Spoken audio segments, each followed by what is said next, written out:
All right, welcome for joining us. Thanks so much. Really appreciate it for Group 9, Session 12. You buddy. All We're right. getting up there. Yep. Still love. We're still here. We are still alive. Fantastic. All right, before we go through the recap, a couple notes. If you're watching the stream, I have tested with the stream view. It seems to be working quite well, so should not be having any issues with that. We also had a player departing us, Brad. I'll be controlling their character and then narratively departing them. So I'll be controlling it with combat and all of that when it comes down to it. So recap wise, session 11, what happened? Well, we had finished conversations with a clan Stonefist and a Prince Grawl Stonefist that provided their story and agreed that nothing would happen in the rock mine. They actually became a little bit of an ally in terms of descriptors to use. They gave info on a Damodar, a Master of Dragons, also their family and the dynamics of Jolinja, and the threats that were made to their family and to the city. To encapsulate their entire kind of view and their kind of point and their whole motive here is that they're turning against their family for their honor. That is the reality. The reality is Prince Grawl Stonefist was last in line. There's not really any way that they're going to reach the throne, nor any kind of real figurehead in their government. And so they actually were trained as a commander, a general, if you will. In fact, they actually noted themselves as in command of an armada. And in that way, they felt it necessary, based on their culture and their people, that threats that are made against them would be met in equal force. And so they're not capable to go against this great mage, as they referenced. And they kind of were forming a relationship or using kind of information to give you so that way you might be able to do something in addition to what they're going to be doing, which is kind of stopping and then going back to Jolinja maybe and working on that. Then we went to Paylor. We had a little bit of a conversation. From that kind of conversation, we figured that the Captain Kilut Yon, as well as the quartermaster, there's going to be something happening with the survivors of the ship, and that they are most likely going to handle the actual message through to get aid, since aid was not taken.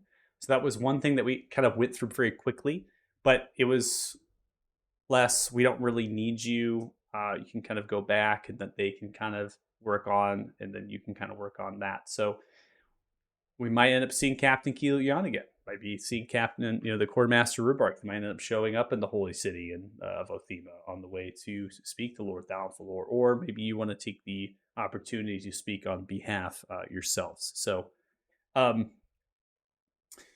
are 3 individuals in the caravan that were introduced. You got a kind of a little bit of a rundown of the equipment and the spoils that are inside of the wagons and this caravan. And then we had got onto the road. So we got into the road. We had some downtime. One of the things that happened that we need to recap through is that Pip, you actually spoke to Etherin. You actually spoke to the White Dragon. And that conversation was kind of like a trace phone call where it was like just keeping you on the line to try to figure out where the fuck you are. But you resisted. You actually were doing quite well in the conversation and perhaps even got on the dragon's nerve a little bit. They couldn't figure out where you were. In the end of our session, we finished with Kanan and Jax having discourse. After Kalan had fed up, you both came to, dare I say, an agreement. An accord. An accord, perhaps, of sorts? Cold War. Understanding. An understanding. Okay. Came to an understanding, and from there, right, we are going to take the scene onto the tundra. Where all of your tokens are currently placed. And I'm going to make sure that the lighting is the set because we're in the hours of night. but we're in a tent. I was like, why can't I see anything? Yeah, I was thinking the same thing. And then I it dawned have on me I that- have put the walls. So there are ethereal walls. So you actually could pass through these walls now. And they also could include your site. And I didn't have to do any extra work to draw them. I'm very excited about that. Something you could have done prior to. It took a lot of work to actually to do it. But yeah, anyways. All right.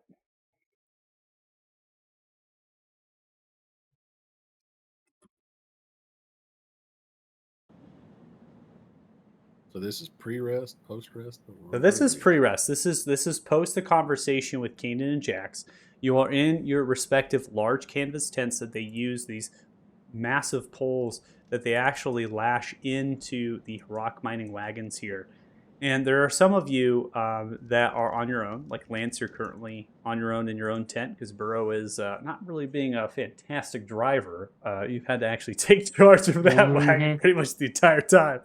Burrow is currently inside of the stagecoach, sleeping peacefully. As I had stated, is that once the supplies are out, like the canvas of the poles and some of the coatings that they're putting over the goats and materials for the fires, you can actually sleep inside of them. So you can actually go inside and rest in them. You don't have to be out in the tundra if you don't wish it. In the tents, like I said, you can just pass through the walls. I also included a door as well. You can open the flap of the tent as well to make it a little more realistic. Now, we have Lehman. Lehman is obviously still with you, Brad's character. They're currently sitting, perched themselves upon one of the wagons in their sentry rest, as they always do. This is common behavior for the character. And they're just currently kind of a watch. And so what we're waiting for really is after the conversation with Jackson Kanan, is that Kalan eventually is going to kind of come back into your tent here and is really just going to come through and then shut the door and make way over to some of the goats and start feeding them, right? And they actually seem to have some foraging that they've done as a ranger. They begin to kind of take that foraging, feeding it to the goats themselves, keeping them warm. In addition, Timothy is doing the same thing. So even this late, Timothy is making sure that the goats are kind of kept up. What becomes apparent is that the goats require a lot of maintenance. In fact, Timothy and Kalan and you, Lance, are most likely not going to get a whole lot of sleep tonight because you're actually having to keep them warm and fed and then finally getting that long rest. And in that time... It's a responsibility. Yeah, but I only have one goat. I only have one goat. Just one goat to worry about. And in that time, and why we had some lull here, is that there seems to be the sounds of crunching snow. All of you are able to roughly begin to pick up on this. Sound is kind of crunching just slightly every so often. This tundra environment, it's quite easy to create noise, as if something stirs outside. All right, Ralph, let's go check this out. Ralph looks towards you.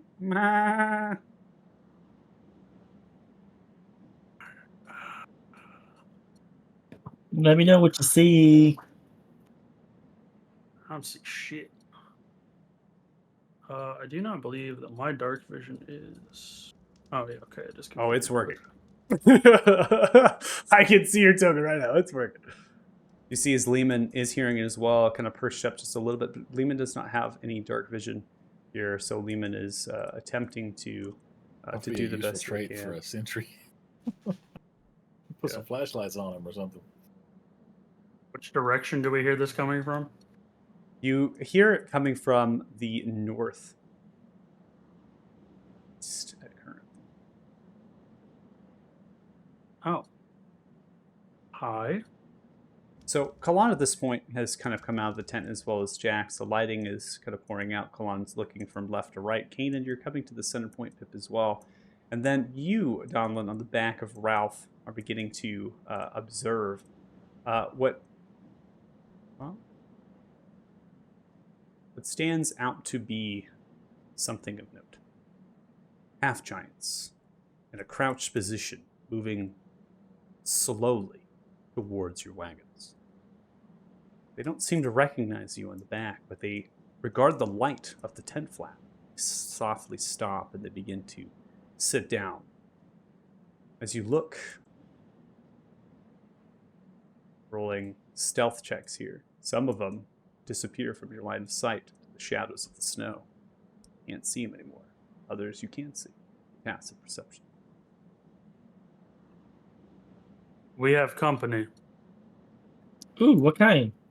Half giant kind. The dead kind. Ooh, ooh.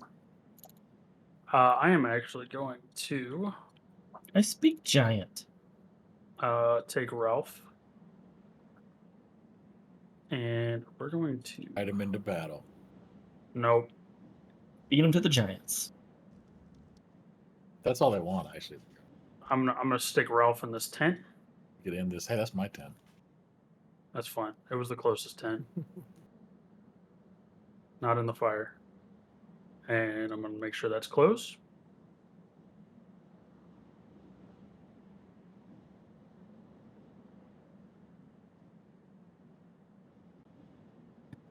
Where are they? I don't see them.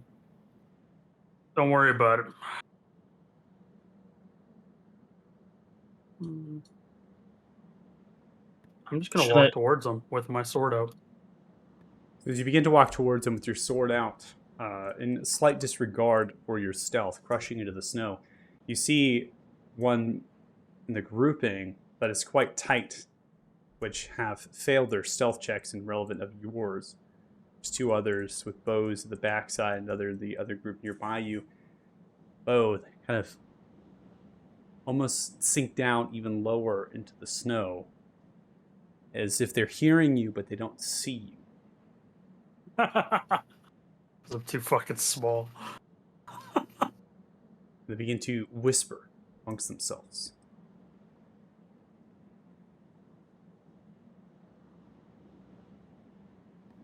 Are they still there? There's some to the north, some to the east. I'm gonna go greet our friends to the east. Pip is just gonna yell out in giant. Hello, friends. Giants are not friends. So Pip, you, before Domlin, you make your move, heading further east. Pip comes up behind you and begins to vocalize, "Hello, friends." And at that point, you see they turn and recognize the sound.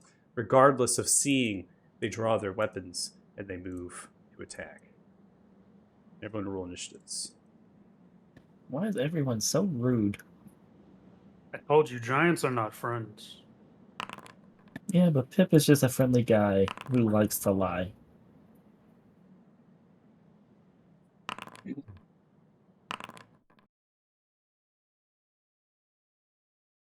All right, I you'll like see that that we new have. incentive thing. That's nifty. So we have a new combat tracker at this carousel at this top of your screen. Well, obviously, it was heavily inspired by Baldur's Gate 3. I had to find it. God bless Combat Carousel. And it actually works really well. It was before, it didn't work very well, but it actually does pretty good in this. All right. I'm going to roll at NPCs, and then I need to roll for the players that we have in the party as well. Get them onto the board.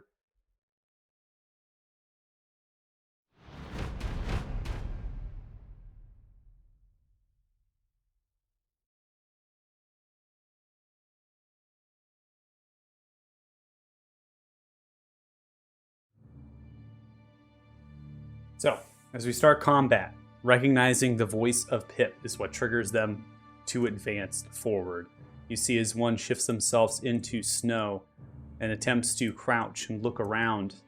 They do something that's a little bit out of the ordinary. They actually grab a torch. They light the torch, striking it up into the air, waving it from left to right as they crouch down. There's more of them. Begin to glide left and right. It's their action to do so.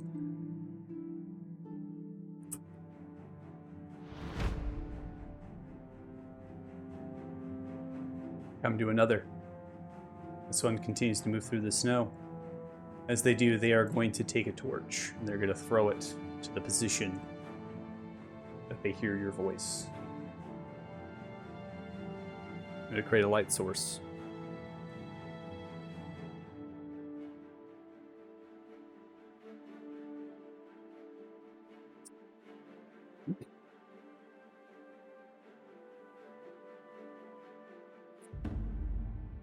position. I'll go ahead and throw an actual torch down icon so you can see where that light source is emanating from here. Make sure it gets into position in case you attempt to staunch it. That is going to be the end of that one's turn as well. It's action to throw that torch. They now see invisible range, you all in position. Kalan sees them now with the light. Kalan begins to open up with 2 attacks, the longbow.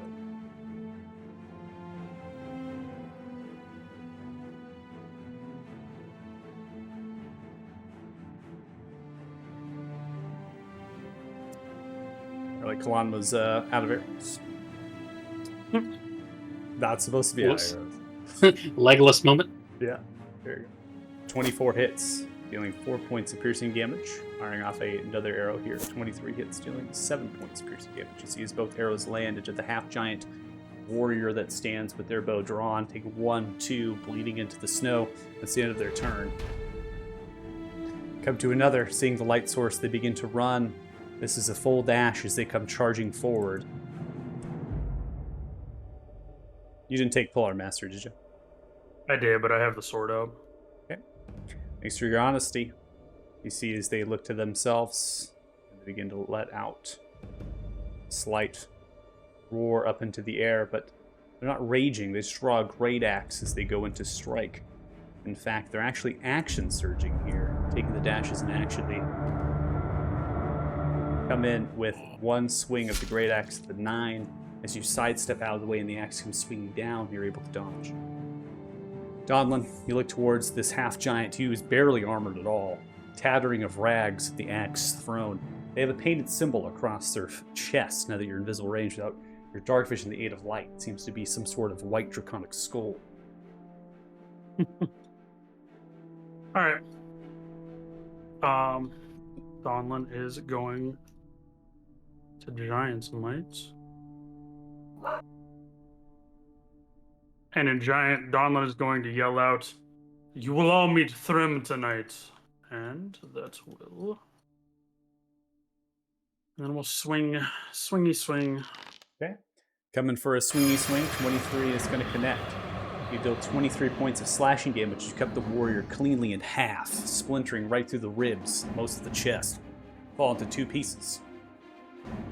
And then he will put the sword away and take out the pike as he just nonchalantly walks towards the rest of them. All right. Your turn. Pip, you're next. Alright. Pip is going to use an ability he never really uses, just because he can. And use it to shut off that torch. Okay. Use Prestidigitation as a cantrip, spending your action to do so, but you're successful. The light begins to flicker and the torch is out.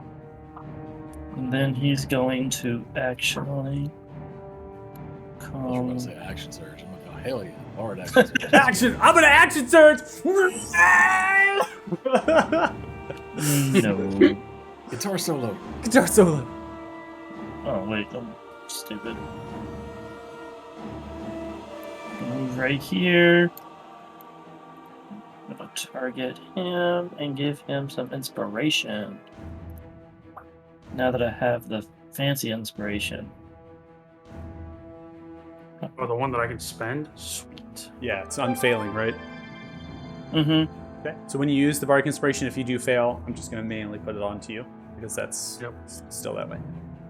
Alright, and how do you end your turn on this one now? You can end your if you actually hover over. Actually, I believe you can hover there. over on the top and see the arrows, or you can go I into the think I did combat it. tracker. Okay. There's also a hotkey that is also, I believe it's the plus sign. Will go to the next turn, but I don't know if that works for you all. I set it up for me, but it's unclear. All right, without visible light here, Donlin, you giant, and then you glow into the darkness. You see their eyes kind of glowing, unclear of where you actually are. Taking the action here, a torch is lit. Seeing you at the edge of the range, they begin to make a series of noises outwards, spending their action surge here. They are going to get an attack with their longbow sent out towards you with a 7 as it lands at the base of your feet, kind of coming from the torch, holding it. They drop it. Too much work. So it just lands at your feet without them actually getting a clean pull through. We now come to you, Kanan. Donald has those in hand. We will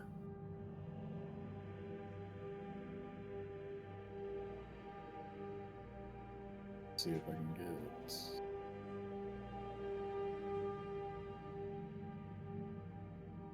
It's as close as I'm getting. And we will.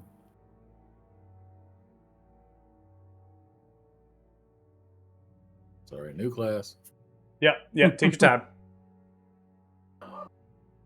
Yeah, he's gonna amplify an energy barrage. Okay. All right, so we do not have DF9 value, so there's no locking anymore. In addition to that, the automation right now with saving throws is broken with MIDI. That is a known issue. It will be fixed on the next update. So for player characters, you're going to see it kind of come through for you. Obviously, that's still a problem with wall templates. It's carried over. It's going to try to target outside of the cone a little bit, and no worries there. So I'm going to get these templates rolled. I'll roll yours just to get it on the board so I can go through the automation. And you can see as your energy barrage is going to come outwards, one of them is going to succeed. The other one is going to fail. Now, with your energy barrage here, the damage is going to increase to 3d8 addition. Creatures who fail their dexterity saving throw are restrained until the start of your next turn, and they can take an action to try to break the impalement. You want to describe how this looks? Yeah, it's just he's just gonna walk up to both these fine gentlemen with their bows out, attempting to do harm, and he's just gonna extend a hand out and just, I see you have already embraced the lad of Pelor. Allow me to introduce you further. And just these sort of shadowy energy will just sort of leap up from the ground and wrap around everybody. Okay. Leaps out of the ground. You can see them puncture through the shadowy energy, and they do succumb to your energy barrage. And that's gonna end his turn. Weird, my bar minimized again. It's fine now. Is there anything else I need to do? No, that's it. All right. Got it.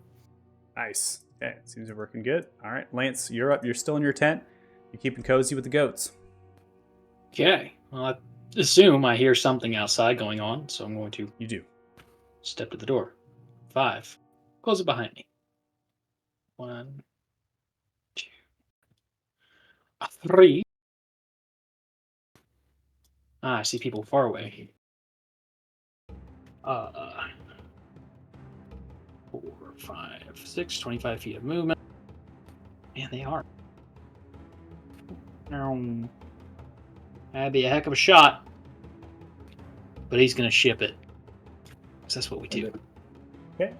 Old So sand. you are technically an unseen attacker to them because you are actually outside of light. They can't see you. So when you go for the Okay. roll, it's going to impose the disadvantage, but I'm gonna take it as a normal roll. So whichever rolls first. You got it. Let's see. A 1. Okay, it looks Oh, like it's coming up. Yeah. It's not checking for range right now. Okay. Oh, got it. Or because you don't have sharpshooter, right? I do not. So it'd be unseen. It seems like it's working normally because it's. Maybe it Maybe, is recognizing that you're unseen. So it's saying that you get advantage? Maybe, I don't know. Or it's just not But I taking mean, range. Either way, it's working. We don't have to worry Yeah, about it. we'll call it. Yeah, we'll call it. Intentional. 18. Yeah, intentional working. 18 hits and deals 8 points of bludgeoning damage as you thwack with the darkness, take the blow in the side of the shoulder. Okay, bueno. We will try to go after him again. Okay. Oh, now that's disadvantage. Interesting. Now that does it. Maybe, okay, so is it saying unseen attacker rule, like you're invisible, so it's like the first attack? It Well, could yeah, be. If it was Leave doing it. that, it would only be 1, yeah. Interesting. I like it. That's really that's really smart. Okay, 13 will hit. You deal 8 point because 13's on the roll, right? 13's on the roll. Unless you Well, modify it. 13 roll, yeah. Yeah, because we're Yeah. taking. You're still unseen, right? So based on unseen rules, the Mhm. creature can't actually see you, so you're technically invisible to the creature. So as Correct. the sling comes through, You have 13 on the die, plus your modifier is going to hit you. Do another 8 points of bludgeoning damage. You see as your bullet lands directly through their head, splintering into their skull, and they kind of fly back. Just airmailed that sucker from nearly the full range of the sling. That'll be my turn. So let me pull up the combat tracker and enter. All right, we have Jax. Jax is going to be making a move here to get, with their cunning action, bonus action to do a dash. And then they are going to look at one of the warriors. They begin to fire off a blast of energy.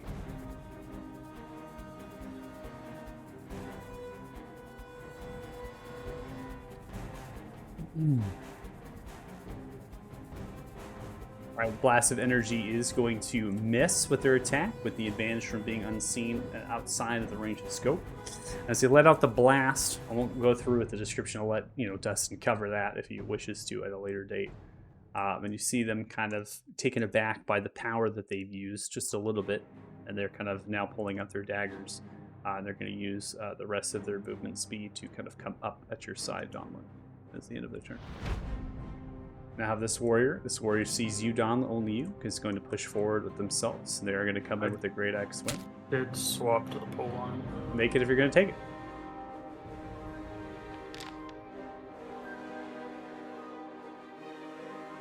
All right, 25 hits. So as you see them running at you, you actually are going to come with your spear and jab it directly through their center point of their chest, taking the blow. They kind of slide down onto the polearm, and you kick the body back as they falter backwards. That's going to be the end of their turn. Fortunately, they're dead.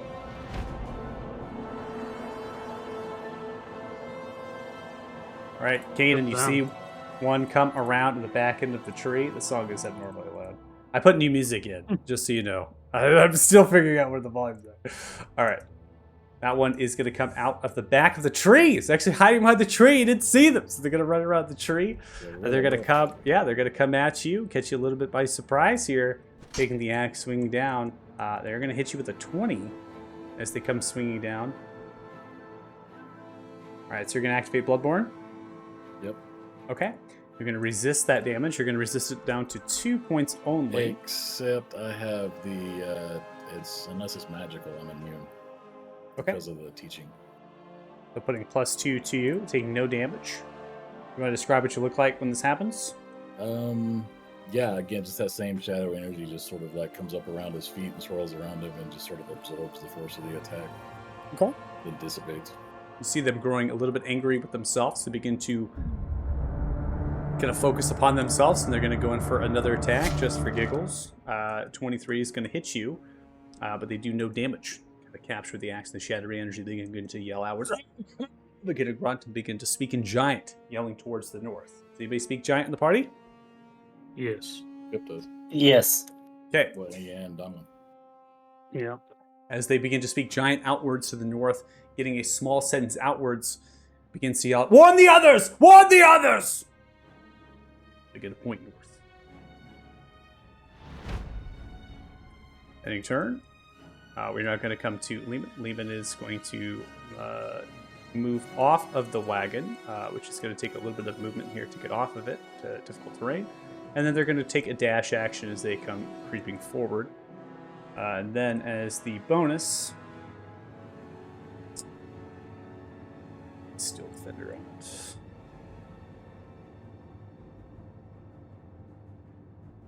It will command the Steel Defender to run up and then go for a rend.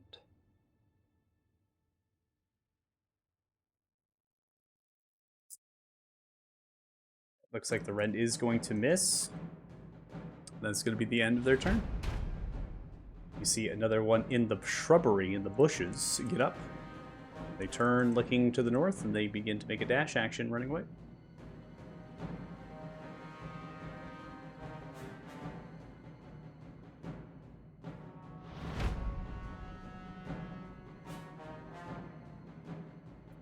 All right, we now come to Kalan. Kalan is going to hop off of this, looking around for targets. As Torchlight, not sure why it disappeared. You go in for an hour. Put it back on the bodies. One's going to hop off, seeing that one come from the shrubbery and begin to run away. And so all they're going to do is really come off of the wagon here, moving a little bit rest of their movement speed with the difficult terrain. Sizing up the target, they go in for 2 longbow strikes, 17 hits, dealing 9 points of piercing damage. Firing off a secondary, 21 hits, dealing another 9 points. That is able to kill that warrior that has attacked you all.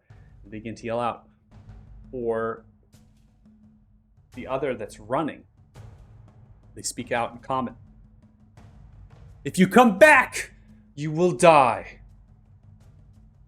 You notice there's some familiarity in the voice.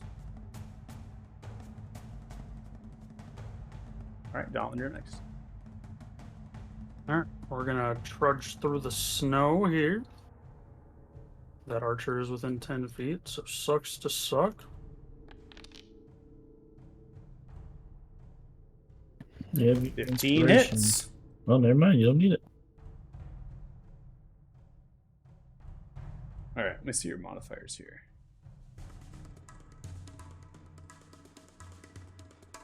You're Do doing 1d6 from Giant's Might, 1d6 from Dark Steel. So yeah, that looks great.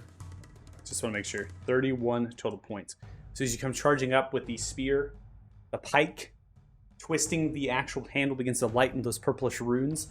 Kind of raise it up and just stab them right down into the ground. You hail them into the ground, begin to cough up blood from their lungs, and they just fall through down with the head tilted. Donlin's just gonna pull out for his second attack and start wiping the blood off his blade, and that will end his turn. Ending turn. Pip, you're up next. I don't see anyone else. What's...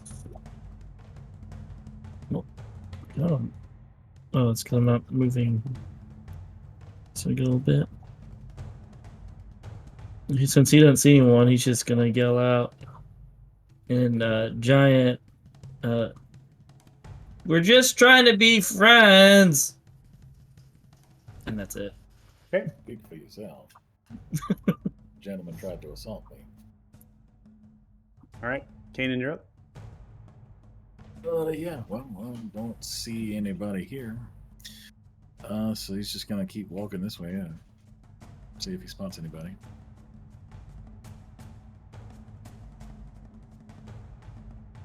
See anything?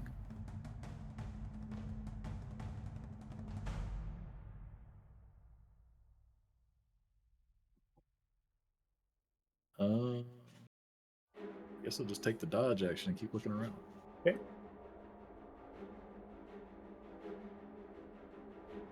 All right, Lance. Okay.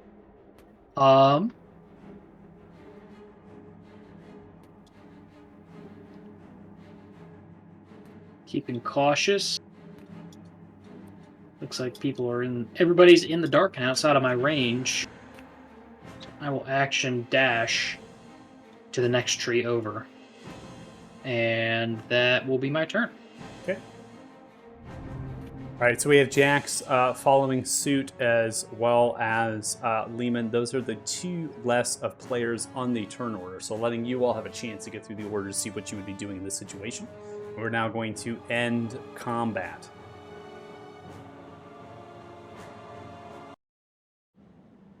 So as we end combat, Kanan, your eyes afoot with the dodge action. You're looking from left to right. I need you to make a perception check.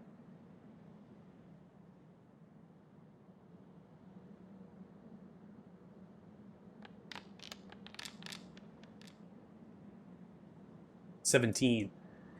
You can hear the sound of hefty footsteps into crunched snow, actually traveling away from you, northern direction, to the darkness. The snow is billowing, hindering any of your perceptions at this point, and you swear that you can hear almost as if,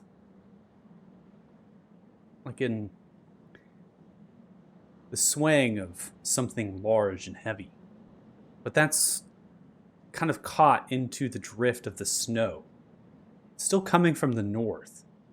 And then that sound just dissipates. So it's all moving away. Correct. Why can't we ever meet people who just want to talk? Always fight first. Giants are vicious creatures. They seem rather ill-equipped for raiding caravans, although I suppose the caravans are not usually quite so well protected. You all did great. Do I Nice work. recognize the symbol from any of the books or anything that the fire giants might have Make had around? a religion check.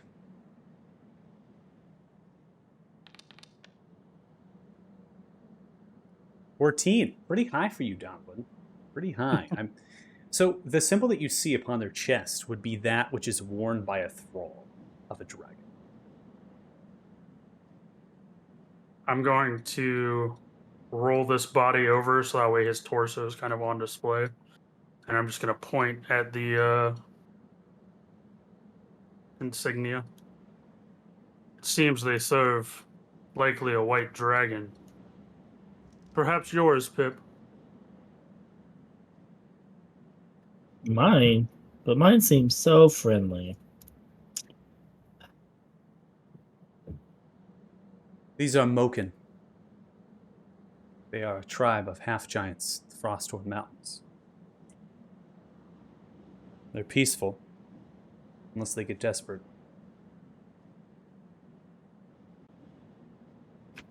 And I don't suppose a white dragon invading their lands would make them desperate. It's possible. Blonde kind of moves over to the half-torn torso and begins to kneel down and looking at the body. They look well-nourished, well-fed. More than the ones I've killed.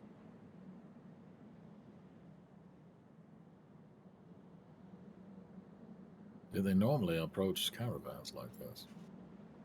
No. Their eyes are not keen to the night. They wouldn't dare make an attack during this time.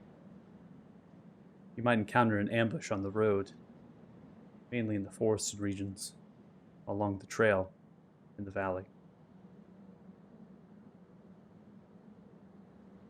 You think your dragon friend might have sent them after us? I don't know how.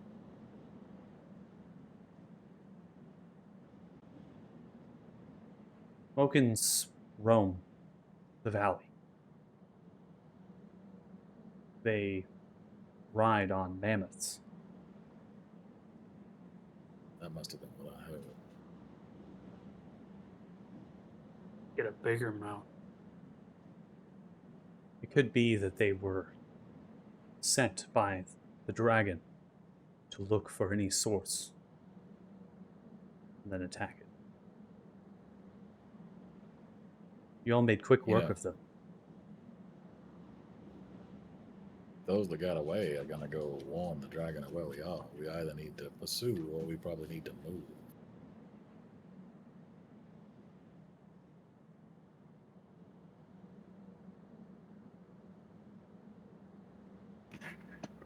He's right, but damn if I didn't want some sleep.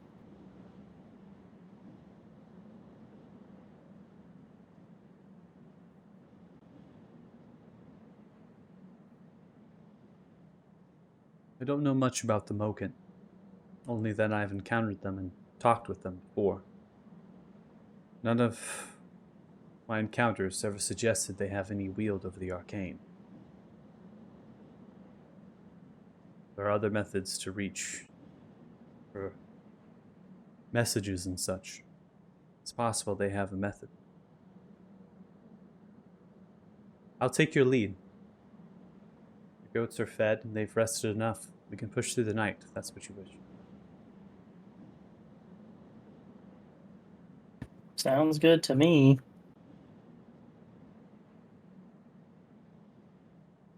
Makes sense.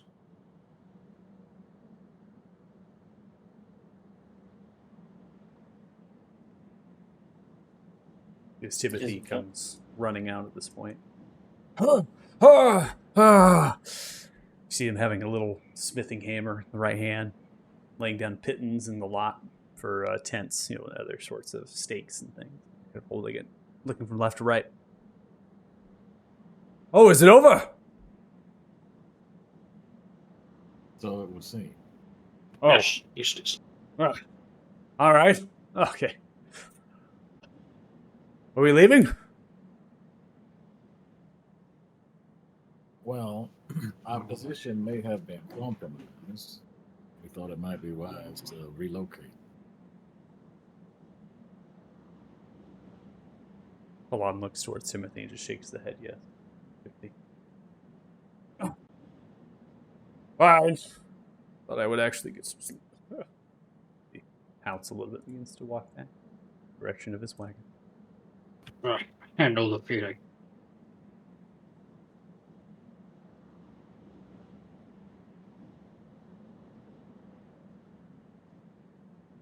Alon surveys the scene, looking from left to right. One last perception, one last look. Then strings the bow around themselves. They move over to the camp and start to get to work.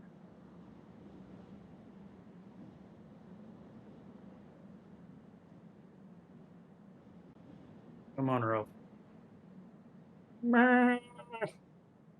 Ralph looks towards you. See Ralph lift a hoof, place it onto your knee. I'm gonna feed him a little bit of a ration. Get him to the other one and help take it down. Okay. Ralph, come back. Switching to Ralph. No! Baby, come Yeah, back. one job. Baby, come back. He's at the shopping mall. He's lost. He's wandering around. Slops, No. wandering around like a little kid. Nope. Ralph is on a very short leash, okay? So I'm pulling us away Ralph is from that gonna map. make it to the end of this campaign. Ralph is gonna make it back. I swear.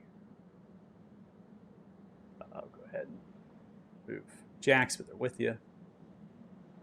Lawn and all that's with you, so I'll put them on. I won't put Timothy's on.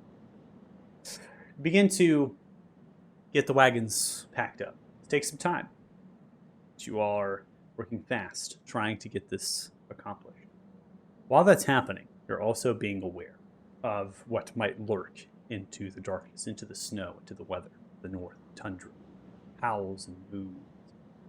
Leban, using dark vision upon themselves, takes a little bit of watch as well.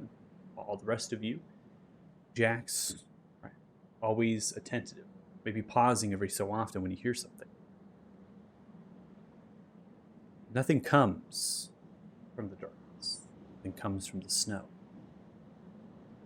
Eventually, after like 20 minutes, get these things picked up. They begin to move.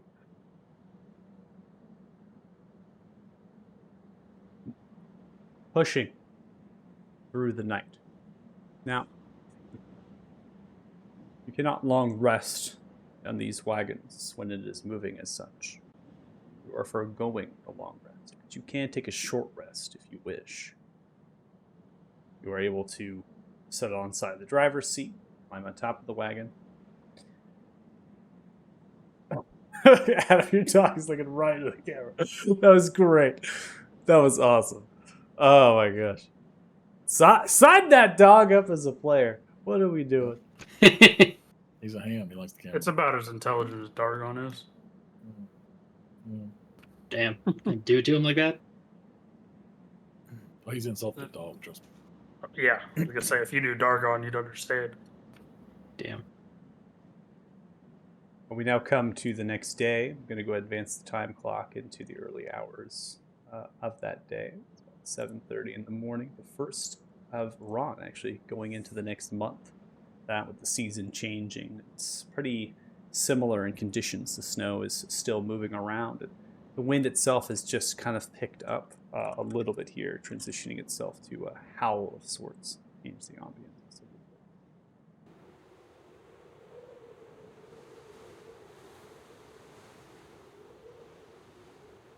Actually, I'm gonna take a short rest because I can get my stuff back. But yeah, more than welcome to. And then at some point, Pip would, once he wakes up from the short rest, would attempt to call the dragon again. Okay. It's an intelligence check, right?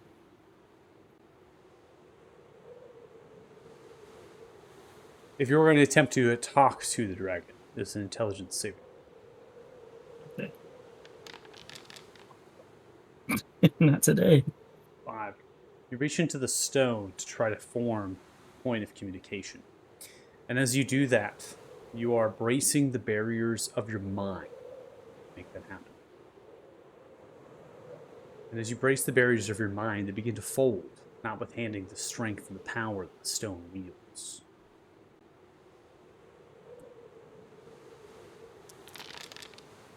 You're overwhelmed with 11 points of psychic damage. Assign that damage to your character sheet manually.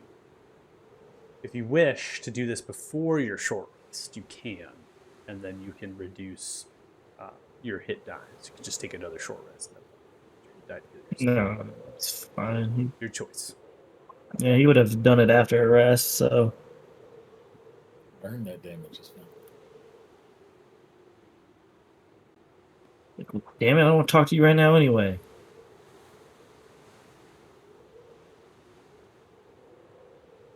So, as we continue, we're going into a more wooded region. This is the spillover of one of the woods on the south end that kind of encroaches and grows down from the mountainside. It's feeding and pushing it off itself from frozen reservoirs of water at the lake. As it begins to do so, you have to slow down the wagons and kind of embrace some of the trees that are kind of growing in larger points. You know, Kalan, taking the lead as the driver, is pushing themselves into gaps that accompany these wagons. The trail itself is not really a trail. Snow comes down so often that there's nothing really as a road or a path. And so Kalan is going off of this based on memory, small map that they've been using, and these stone structures that sit as signage posts every so often that have bits and things carved into them of dwarvish runes. Perhaps something laid out long ago by the clan High Rock that's separated themselves from Clan Alderfist to make the mine and that town. And so those are kind of showing you that there's a path. Now, Lance, you're in the middle wagon. You've taken charge. Burrow is still yet to come out of the wagon. So you are simply along for the ride and as such. Now, for the rest of you, I'm just going to ask, are you changing up your orders of the actual wagons? No. I think so. Okay. So I have Kanan and Jax. Are you at the lead then? Yep. Okay. And then Domlin, you were in the back. Yeah, I'd be on the northern side of the back.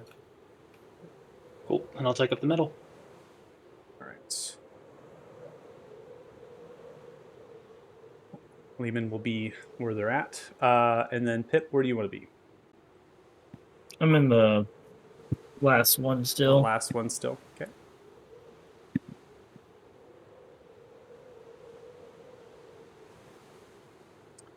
So we now come to a point where Kalan is going to halt the wagon. It becomes very evident as you round an embankment of trees, coming into a slight less density of those same evergreen alpine thickets. Something has happened ahead. Your perception's looking onward. You can see that there is some sort of wagon filled with a variety of supplies that has had its axle smashed. Splintering of wood has kind of cascaded out the bottom. The snow has rolled up the sides, hiding some of that destruction. And then there is livestock, horses that were used to pull this and seem frozen into the earth, dead, just half covered, as this has happened rather recently to this region. Juan stops, halting the wagons, begins to stand up with the bow drawn.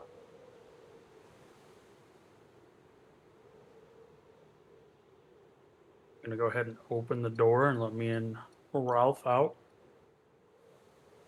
You go riding in the wagon. Hell yeah, man! all the other goats just get to watch the one goat ride the wagon they've been pulling. Man, that's fucked up. I mean, that's why I'm in the last one. None of them can see. It's fine. I've been like brushing him and like taking care of him and shit. I got things I gotta do, man.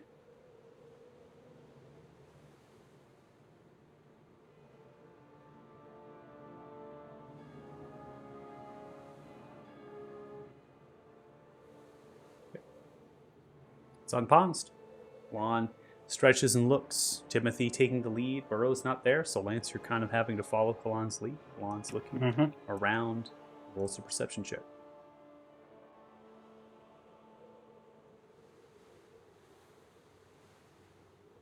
Low drawn. I Looks see all from the- left to right.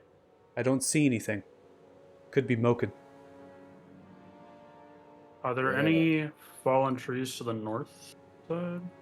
You see no fallen trees to the north side. However, there seems to be some sort of fallen tree path that extends north and east, where the trees have been ripped apart, shredded, toppled downwards, scattering.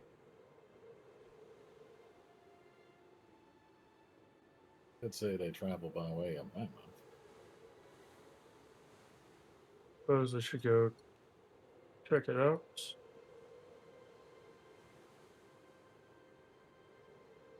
And I'm gonna go to this next tree, and I want to look to see if I see any mammoth tracks or Moken.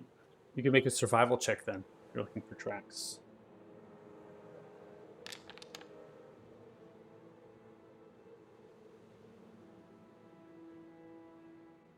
Donlin, you're looking for tracks, trying to see if there's anything that would stand out to you.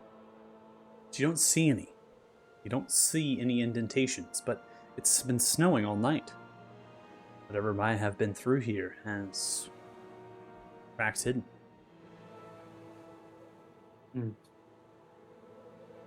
Oh, you know, what sort of raiders kill a bunch of horses and leave all the goods still in the wagon? A fair point. So perhaps we should gather everybody. Maybe let the rogue or let one of the sneaky folks go sneak onto the wagon and see what's going on. It could be a trap. You guys don't like when I go play with traps. It's a fair assessment. Dustin, are you here with us right now, or? I am. I'm having problems with Foundry loading though. So, can you hear me? Yeah, we got you. Yeah. What's happening? So, I don't trying to know. Load in? I did it's Potel internet, man. It just isn't. I'm loaded in. I can see the anvil in the top left, but nothing else is loading. Okay. So I may be stuck rolling tonight. Okay. Well, it looks like you're finally recognizing onto the player config. We could have one person stream, and then that person can control your token as well. Yeah, that's fine. I also have dice to roll with. I just don't have the modifiers or anything else up, you know? It's your call. Do you want me to? You just walk me through what you want to do. Watching this stream, it looks like Deuce is streaming it on Discord. You can probably follow along. Yeah, I got Deuces open here. So I can do that here until maybe it pops up when everybody goes to bed. So I'm not sure what all's been going on, but I know I need to check for something. So what do you guys need me to check for? Check out a wagon that has been. People have been assassinated. Horses are dead. In Could be fairness, bait. I think it's less he wants you to check it for traps and more he wants to use you as bait. I think this sounds like a bait situation. If I've ever heard one. Wow. Yeah. Wow. You, man. Look, everyone yells at me So- for going first, so I don't go first. You guys yell at me for not going first. So What do you guys is there any way I could sneak up on it? You could try. It's broad Yeah. daylight. Not broad daylight. Snow's coming down, so there's some slight concealment, I should say, and the sound of the snow can be difficult. But you can try it. Yeah, so I'm gonna go ahead and stealth. Okay. So I rolled an 18 on my die. Okay. I'm actually rolling better with these than I do on Foundry, so I might just keep doing this. And then I would like to, when I get close enough, if I don't get noticed, I would like to, take a look and see what's going on around the wagons wagon, I guess, before I just walk up to it. Okay, moving your token here, I'm going to say that you're kind of coming through and around the shrubbery, getting a little bit of using that as cover, and then you're going to be pulling yourself in direction of the wagon. You've crept yourself up here with an 18 stealth check. You're being very mindful of your position across the snow, moving silently as much as possible. You come across the wagon. The wagon appears to be a trader's wagon. The crates and things are still nailed shut. Straw has not been pulled from them. They have symbols across them from the town or the village of High Rock. The trader sells clay pots.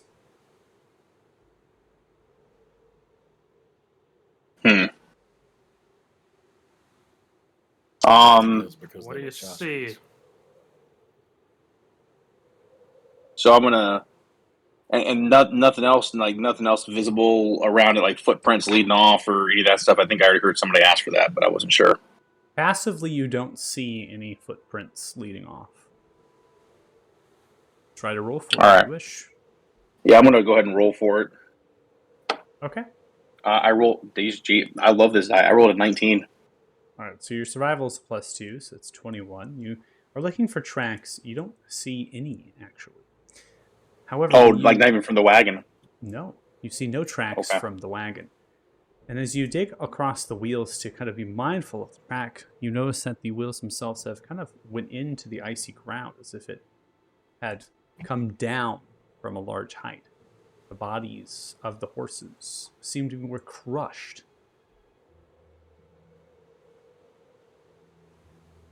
On the wagon itself, do I notice any claw marks?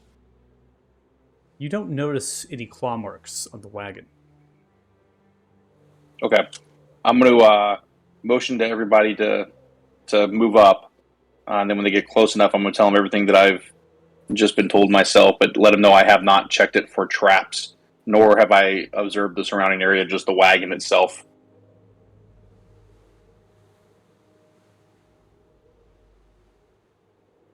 So it's safe? I would not touch anything if I was you, and we need to look in the surrounding area. And I'll relay everything that everybody just heard Michael say about the wagon and how it looks like it might have been dropped from a high height and all that type of stuff. So, Pip, Donlin, Ralph, as you're coming up, you can feel, as well as you, Jack, the ground underneath your feet is moving. Oh, hell no. Mm.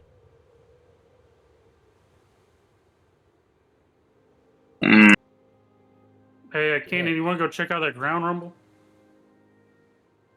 Might be Paylor. It might be Paylor. Look at you just sitting Yeah, everybody yeah. else out to get to get smacked. Look, man. Donald's got a friend in life finally. Yeah, I ain't trying to die, man. Trying to protect the code.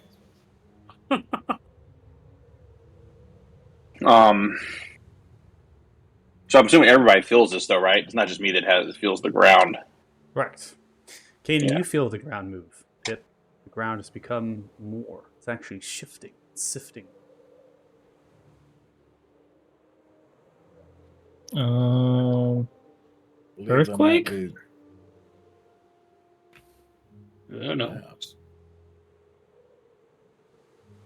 that is a Certainly not half. bad sign.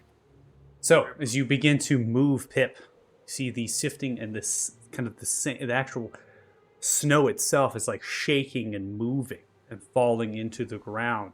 It becomes difficult to stand, and as that happens, the actual ice begins to break and something begins to merge from the ground. As it begins to explode itself from the ice, it begins to fill a space such as a whole wood. I need you to make a dexterity saving throw. God bless Remoras. You like this creature. No. No, I do not. I don't like him either. We lost an Adam. He had enough of your Rimmer Haze, Yeah, man. he had enough of it. Got Rammer hazed. Discord just straight up crashed. Discord crashed for you? Yeah. That's not good.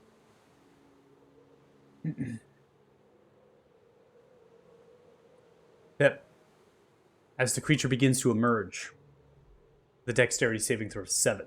You're caught up in the actual hole that it's beginning to form and cave upon itself. As that happens, you fall prone, falling down into the rock, into the things. The creature seems to be sounded by movement. It's not opening its mouth, it's just exploding itself outwards. You get a better perspective of what's around it. It looks towards, as it does, and everyone roll initiatives. Roll 8. All right, let's go. That was a waste of a nat 20. All right, let's see if this. Can you guys still hear me okay? Yeah, we got you. Yeah. Let's see if this works. You have Normal. Yeah, I'm trying to see if the phone service here is actually really good, which is ironic because that's opposite of what I usually have. So I'm trying to see if that's gonna be able to do both for me tonight.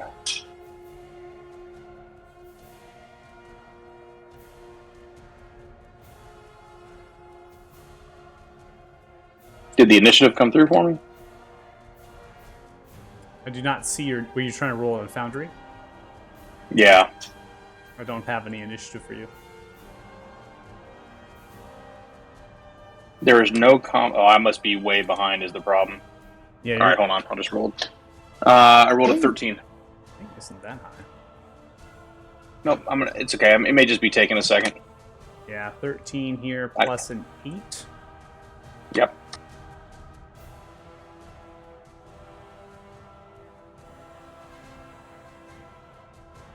It's crazy. You have an 8 to your initiative? It's nuts. It's a loot. Oh, he died. You still rolled higher than him, though. That's a waste of my nat 20, man. Honestly, it's just because of the glaive. Yeah.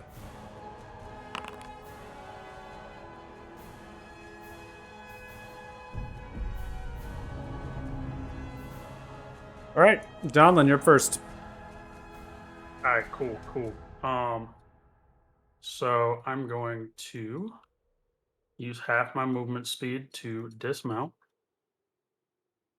Bonus action.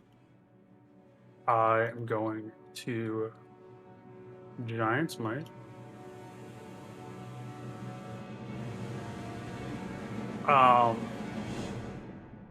And then with my first attack, I want to pick up my goat.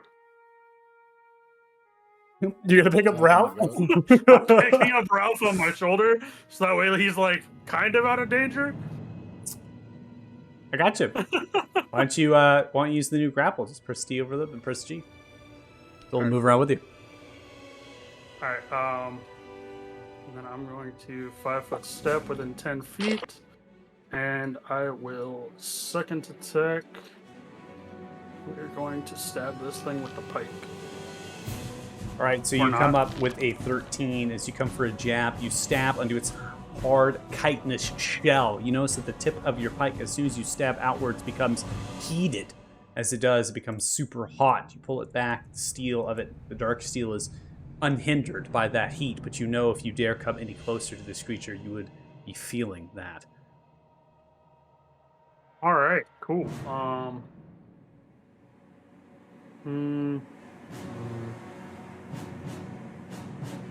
Don't get too close to it. I will end my turn. Ending Easy for turn. you to say. We now come to, I believe, Jax on the turn order here. Jax, you are at the bottom right-hand side. The creature is not facing you. It actually emerged in the sound steps of Pip, it seems, or the rest of your party. Perhaps it does not sense you. Do I have a free shot at the goat? You want to try to hit the goat? I'm totally kidding. Totally kidding. You I just can want go to for piss it. Juice off. Give me your roll. You're like, oops, I missed. Oh, shit. yeah. Oh, damn. I'm sorry. That nat 1 got you, man. That would be the end of Jax as Yeah, a character. Most likely, yeah. All right. I'm gonna just move in behind. Actually, I can't move my token either. If I can move in behind him to like here, I don't know if you guys can even see that. Right Oh, there we go. I can move it now. Yep, perfect. Okay. And then I'm gonna go ahead and see if this works. Take a dagger stab. Ugh. I can talk at him. Hey, It's coming through. Let's go. Hey, Let's go. It's Sneak attack. lagging. I'm assuming. It's feeling it. His Yeah, you ping's have- not bad. Oh, yeah. If it's not as stable, if its connection isn't stable, that's really the key. His ping's pretty good, but if the connection's pretty like hopping on and off, Yeah. So all those sneak attack.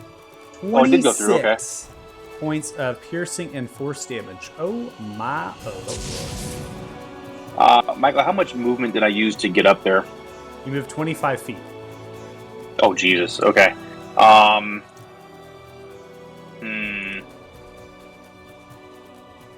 So just so you know, as soon as you came up behind the creature and coming for a stab, the heated body of the creature, being so close within 5 feet, began to incinerate some of your body, heat burning off of it. It's melting the snow and the ice around it. As such, it reaches towards you. You take 9 points of fire damage. Okay, that sucks.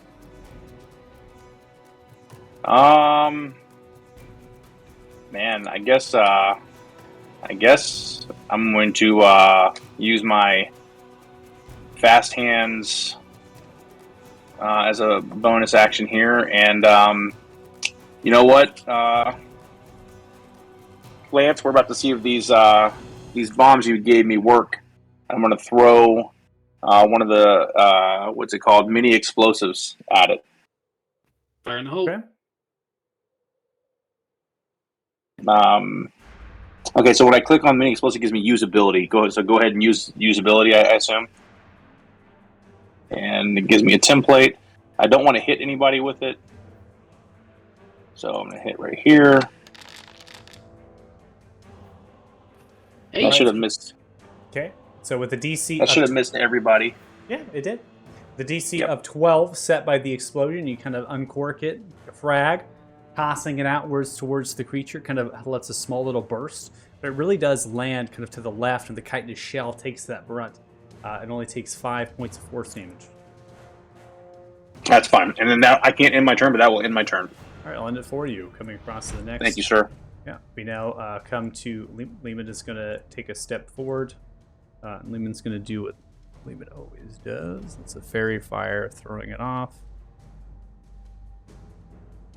Creature is going to fail with a 13 and is a lit with a purplish, greenish coloration there on it. And Lehman is going to move the rest of their movement speed coming forward here, and then is going to take the bonus action, getting the Steel Defender to move forward. I think the Steel Defender only has 20 feet of movement here.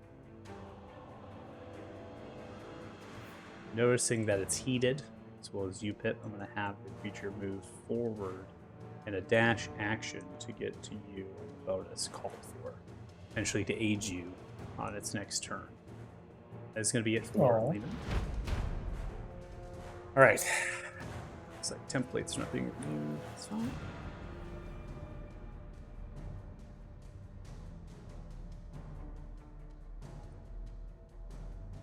All right. Templates are sticking. Not a worry.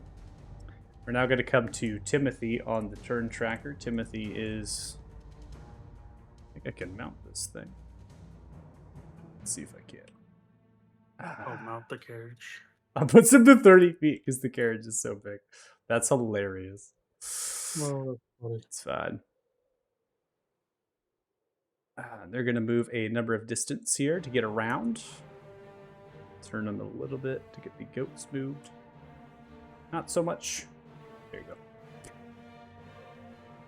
So Timothy is going to be mounting onto the wagon, which they're already driving it. Take the reins and begin to pull it off to the left because they've noticed something. Lance, you've actually left your wagon, and Burrow is not driving it. That is true. So you see as the goats are now wild, beginning to bleat rapidly. As they're pulling themselves at the side of the creature without any sort of control, they begin to pull the wagon, and you can hear almost as if Burrow themselves inside begins to yell outwards very faintly, "Ah! Ah!" begin to driving themselves into the thickets nearby. Is the end of Timothy's turn? Oh, fuck. You're All right. sleeping on the job. Sleeping on the job. All right, Lance, you're up next. Okay. Yeah, speaking of fools be sleeping on the job. I am going to... There we go. How far am I currently?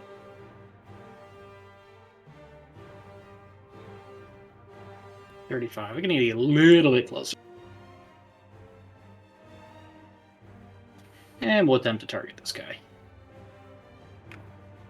And then do the do.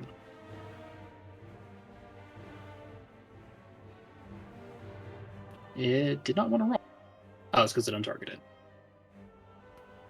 There we go. All right, getting advantage from the fair fire, the lit creature. 20 is going to smash in, kind of puncturing through the bullet and the chitinous shell, puncturing that heated kind of steam almost spurts out of the tiny hole, pressurized, and then doing 6 points of damage. Exactly. Gotta get that little bit of ricochet inside the shell once it's done. All right, so your favorite foe? I did indeed favorite foe it. Okay, I'm going to go ahead and put the favorite foe icon, and then you can click in your spells. There should be favorite foe, and that'll put the concentration to yourself. That was also another change I forgot to say. Yes. Okay. Do I have to target myself when I click that favorite foe thing? I don't think so. It's just to put the concentration effect on you. That's really all it's Got it. for. I think you should be able just to click it and it does it.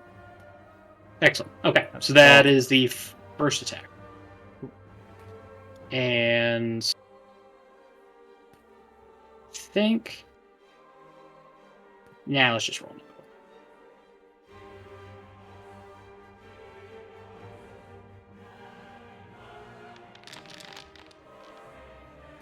Even better. All right, 22 connects. You deal 9 points of bludgeoning damage. Come through with the sling whirling again. Another bullet lands. Okay, excellent. And let's see this. Yeah, trip attack is a large or smaller, so definitely can't trip this guy. That will be my turn. Combat tracker. Done. All right, Keenan, you're up next. All right. Well, seeing as how Jax got burned and Donna said not to get too close. 15 feet. He'll take one step closer. And he is going to amplify a tentacle strike. All right, 21 whipping is this man? going to hit. You deal 27 points of force damage.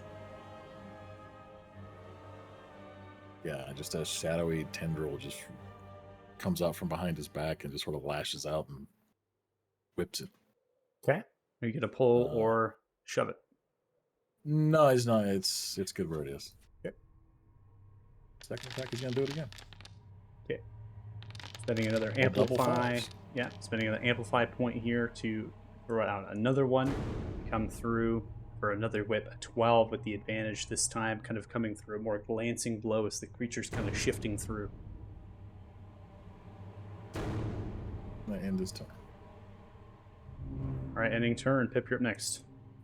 Alright, well, obviously, I'm gonna want to get out of here, but I'm also prone, so. Is it a bonus action to stand up from prone, or half your movement? It's half your movement speed to stand up, and just know you're in difficult terrain, so it'll take 10 feet to actually get out of your space outside of the hole. Okay. Will the definitive be able to help me get out? Unfortunately, the bonus action was taken to command a dash, pressing forward. It cannot help you on this turn, or any reactions it has. Okay. So let's see. So let's have. That means I have 15 feet left. And it takes 10 to get out.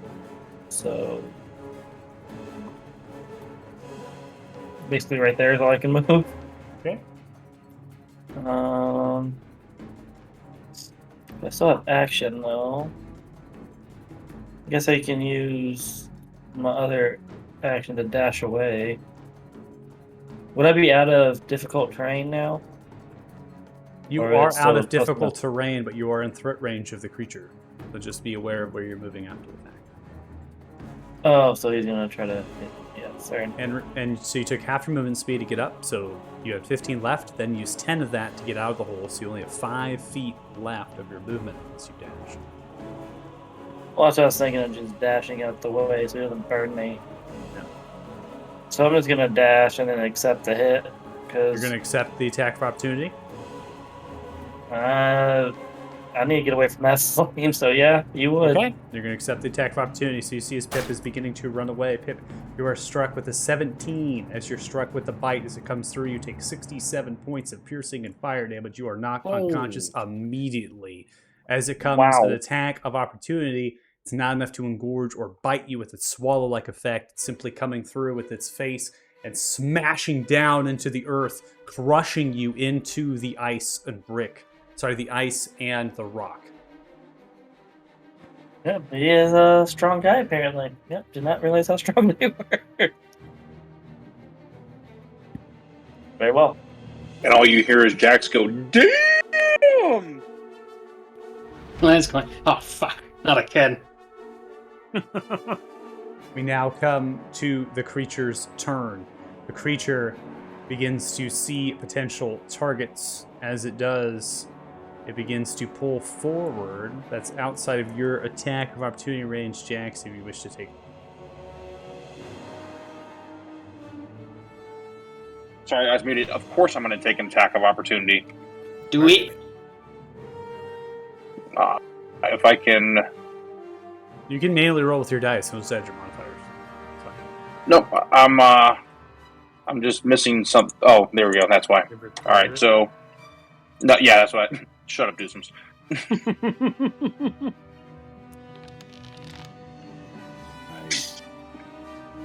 Nice. Oh, yes. Now, I forget the rules on sneak attack. Is this another sneak attack opportunity for me? Yep. Okay, I thought so. Once per turn, not once per round. Whoa! Right. Ooh, buddy. Damn. All right, so you come across with 76 total points of sneak attack damage. Jax is back, Way to return baby. the favor. Did it add a sneak attack twice? Yeah, I think it's doing sneak attack twice. Well, it should double sneak attack on a crit. Mhm. Well, no, Well, and then also yeah. 18 for that. Oh, Yeah, he's getting 2 sets of 3d6. Actually, it did plus 18 twice too. It did 3d6 Yeah. and 18 twice. Yeah. So we have to minus 14, and then we have to minus 18. There's no way that it could have. That's outside of the maximum Yeah. that it could do. Yeah, it was, It's like, holy shit. I was like, was a that crit. man could. I don't know why he did that, though. All I did is... Well, yeah, fucking show some respect here, Deucems, okay? I Right, think. takes- No, I know 40. you can't one shot me. I think Yeah, your so at weapon. one I point- think your weapon has sneak attack built into has it. it built in, and now the features are The automatically. feature's firing, automatically so doing it. it's- Yep. Oh, yep. because we updated, yeah.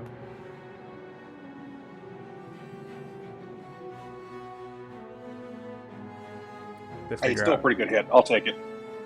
I mean, that's still fucking Okay. huge. I mean, 44 damage for a little fucking dagger jab, like. Yes, sir.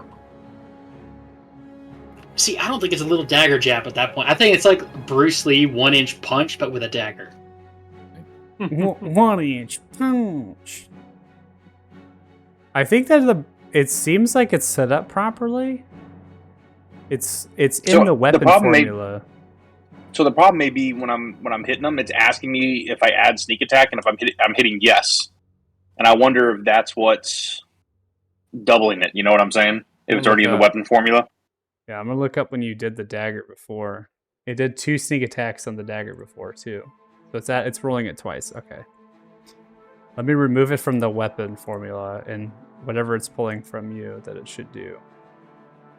We'll see what happens after that. I won't reduce the sneak attack damage prior, but for this one, you do 44 points on the critical. The creature is going to press forward then. And it's going to look for targets that are not in front of its range. That which you can sense with the tremor. It is going to opt in the direction of Kanan. Kanan, it's going to come down with its bite towards you.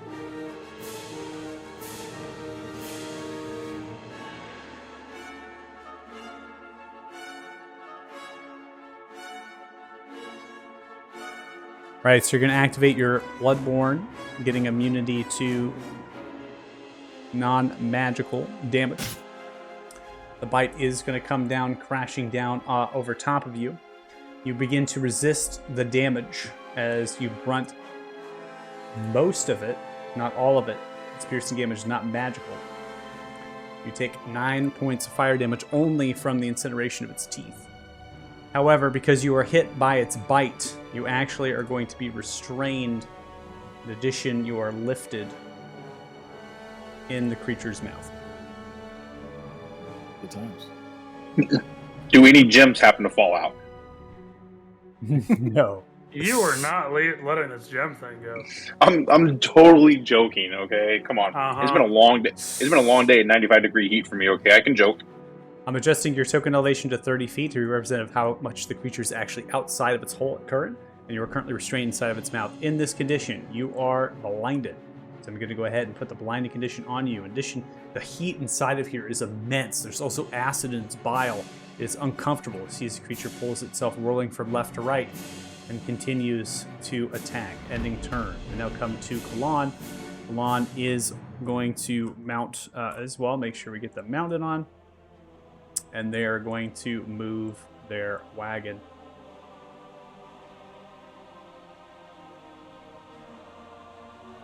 Trying to find an angle around the creature. At the same time, Kalan is going to attack with their longbow. 21 hits for 4 points of piercing. And 16 misses. So as they grab the reins, they begin to hitch. They tie off the reins onto their side lap. The animal handling of these goats, Kalan's able to treat it as a mounted horse almost, and then begins to fire off 2 arrows from the actual driver's seat of that wagon. That is the end of Kalan's turn. Donlet, we now come to you. All right.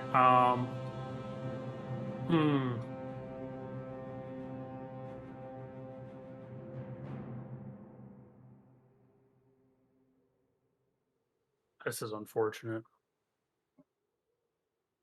Alright, well, I don't really have much I can do besides stab it since I don't know its threat range. I'm just gonna have to take the fire damage. This is unfortunate.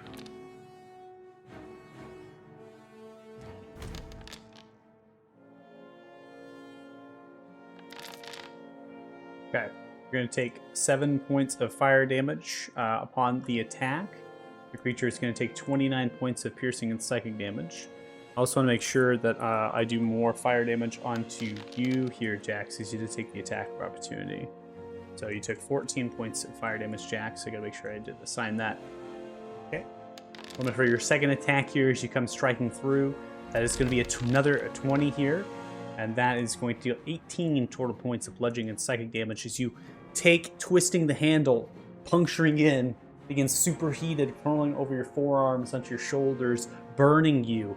You can feel that heat encroaching, coming across you, dealing 17 points of fire damage. Almost a maximum roll of how much heat it can pour outwards. Jeez. Puncture, and as you pull out, that steam vent hits into you more, scalding you. You see the creature's bleeding profusely from the wounds it has in this orangish blood that's like superheated.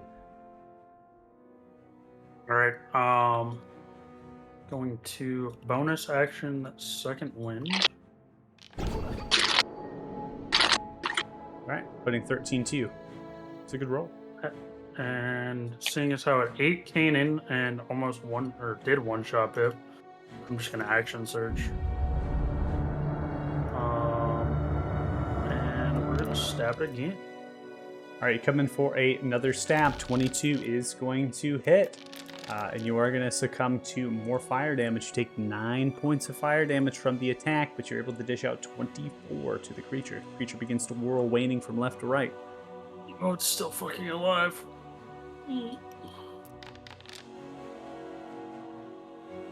Oh, the difference there. All right, your last strike, you take 10 points of fire damage, more scald. You're burned from the heat of the air around you. With the blow striding in. How do you want to do it? Oh, thank you, I Lord. just picture him with kind of stabbing up like this, trying to make sure he doesn't hit Kanan by stabbing up. So he's just going to go for the center and pull down as much as he can. Okay. Pull down like a zipper on a pants or trousers, begins to unzip the chitinous shell, cracking and breaking from the superheat, exploding outwards its own organs. The creature begins to wane, whirling from left to right. As it does so, it starts crashing down. Kanan, you are inside of the creature's mouth. You are going to fall outside of its mouth as it whirls, still protected in it, but opting not to take the Oh no, I already have my- the heat inside of its mouth. You're opting not to do that, and as such, you're going to take some fall damage. Now, your Bloodborne is still up. Is that correct? Think so? Let's For the see. turn? Yeah, until the Yeah. start of your next turn. So your shadow energy around you, as you depicted for yourself, is really just going to bounce you a little bit on the ground and going to hold through. So you take no fall damage at all. I'm going to go ahead and remove the elevation as you crash down to the snowwork, and then the blinding condition as well as the restraint condition are removed. And that is going to be the end of combat. But as we end combat, I have to have it paused. Hopefully it does it. It's thinking about anything. Okay, there we go.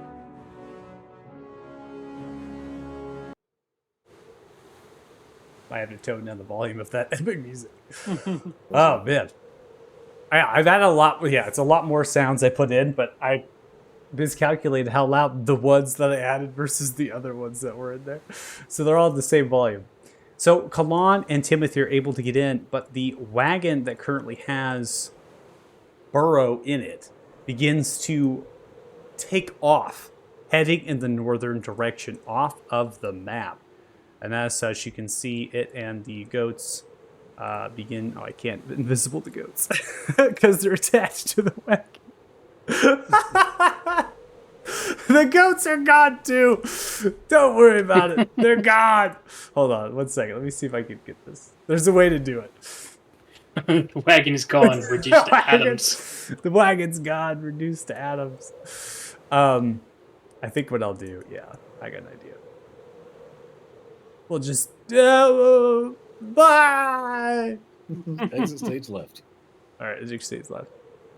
Speaking of goats, not to be that guy, but would the goat actually survive all that fire damage? Oh no, It's It behind wasn't me. me. It's outside of 5 feet, sir. it wasn't. It's just a It grapple wasn't me. module. Okay.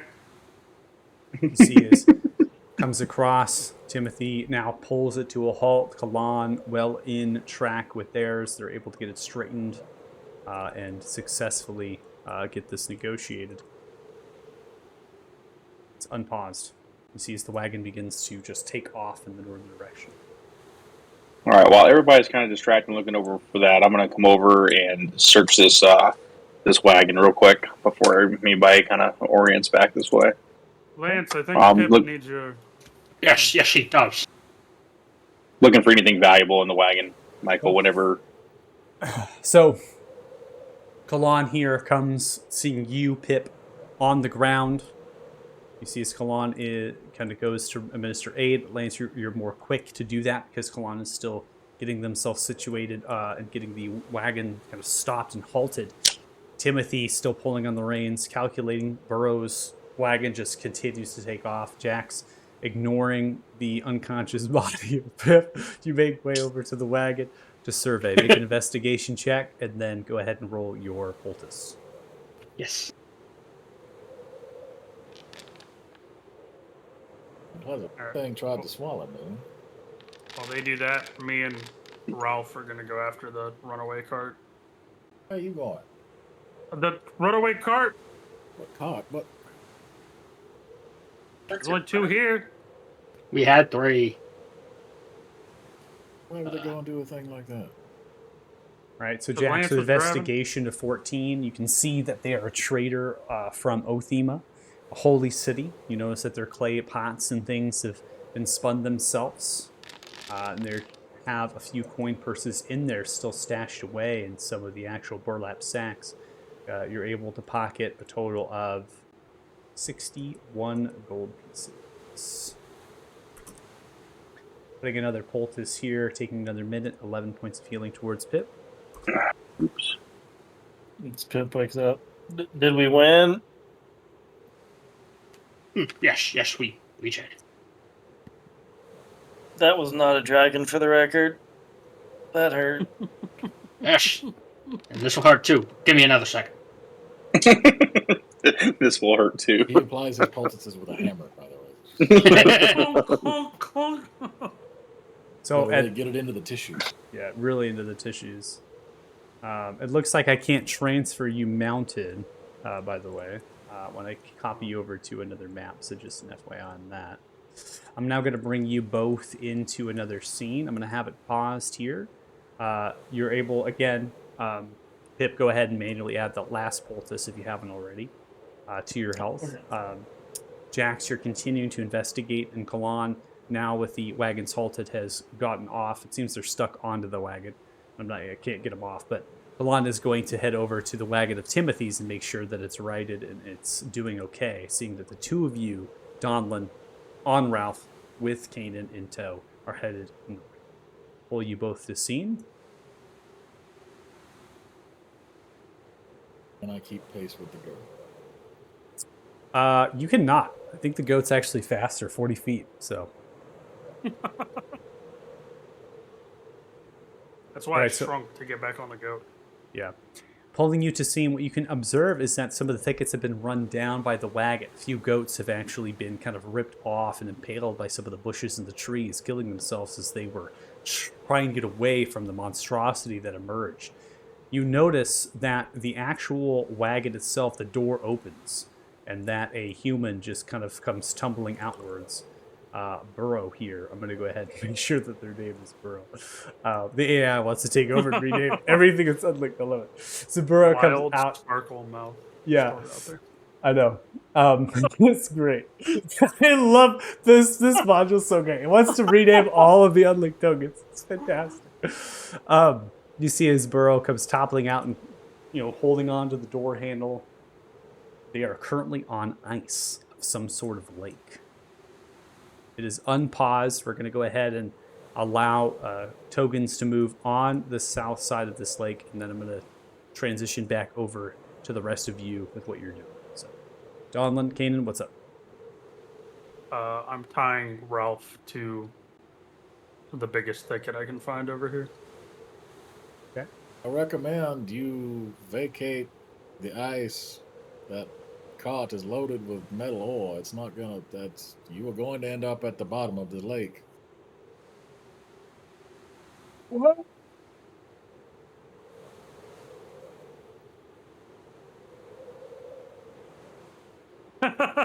Well, he's dead. I'll go get him. Who was you all? All right, Donlin, make a wisdom saving throw. Oh, god damn it.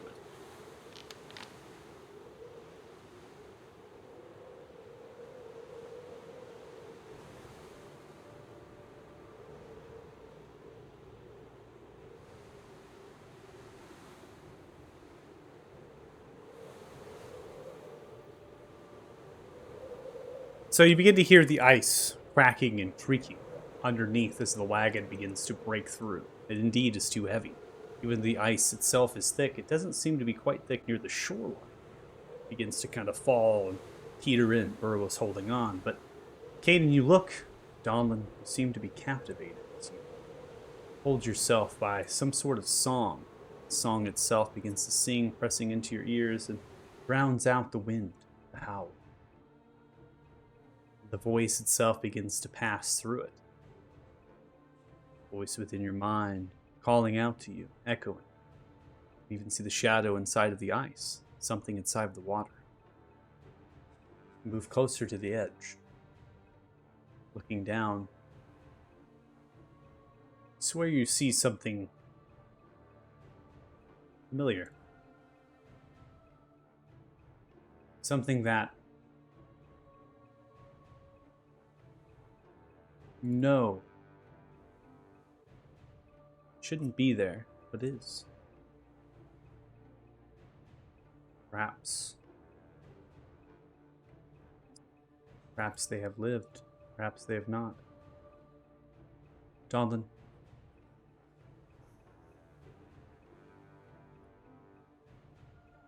see the large hand of Zilkalos begins to melt some of the ice.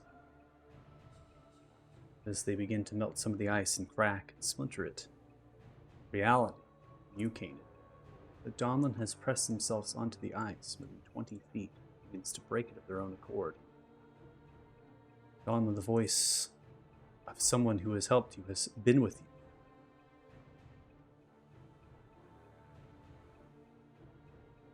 Your intent is to save the old man. I do not believe breaking the ice faster is gonna get it done. Donlin! You have saved me.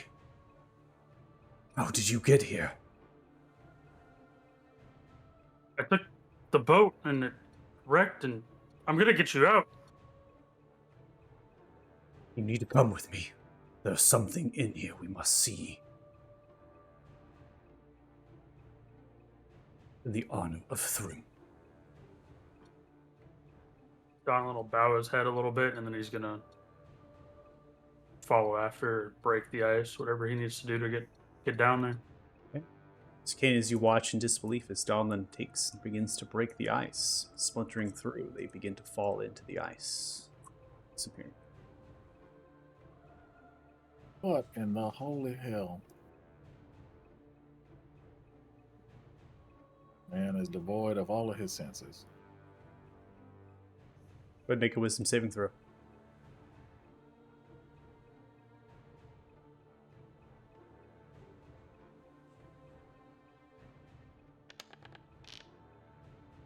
"13. You as well begin to hear the song, presence of a voice. Before we get to that, we're now going to come to the other players here. We're on. Let me put that. There we go. Going to come to the other players here, getting the stream view configured.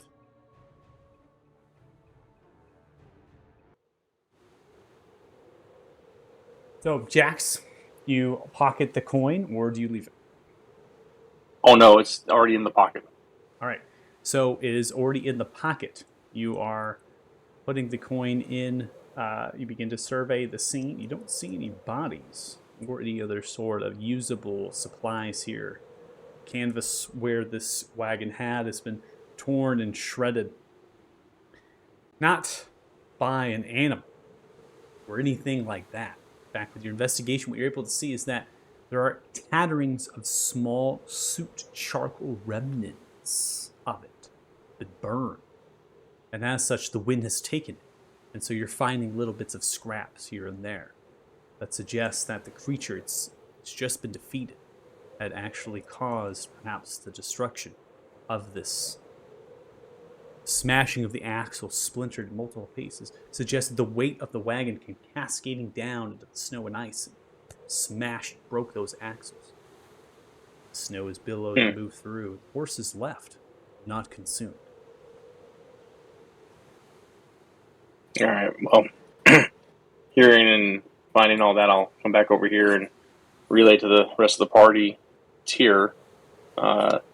It seems nothing usable in the wagon. Seems like traders from Olathe potentially, but it's nothing useful. Where's everybody else at? That's what I was about to ask. Give me a second here. Oh shit, Pip, you're alive again? I mean, you're conscious? It happens. Again, not a dragon. I'm just glad you're here again. Me too. That thing hit Wait. like a truck. It looked like it. Lance, did you see where Donlin and Kanan went? I think they went north. Yeah, give me a second. Looks like you could just patch up. Yeah, it's a pretty poor roll, but I mean, that's probably like half the hit points I'm missing, actually. I don't have many. Do I have to manually add those, or should it do it by itself? I think you do. I don't know if there's a way to set this as That's a fine. healing resource or not, but That's I fine. can. I just added 'em. see.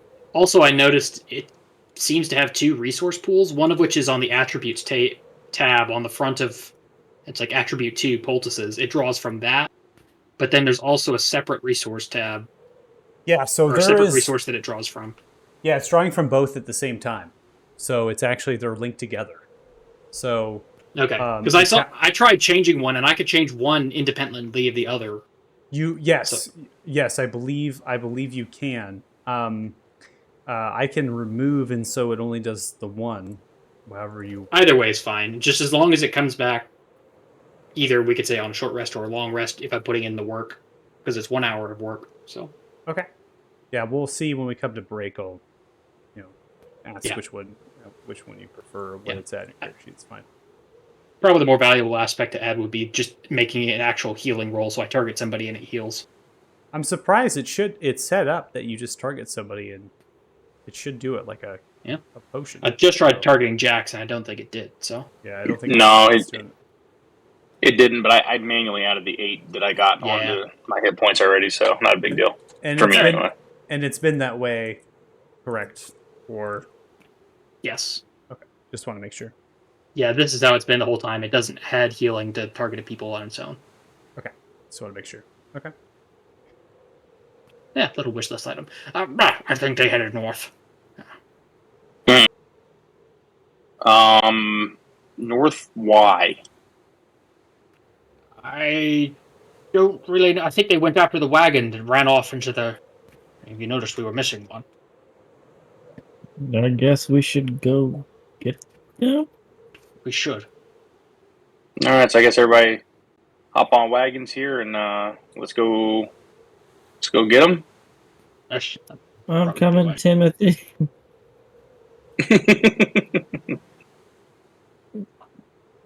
Okay, so you're deciding to get onto the wagons and then press forward north into the thickets and the different things.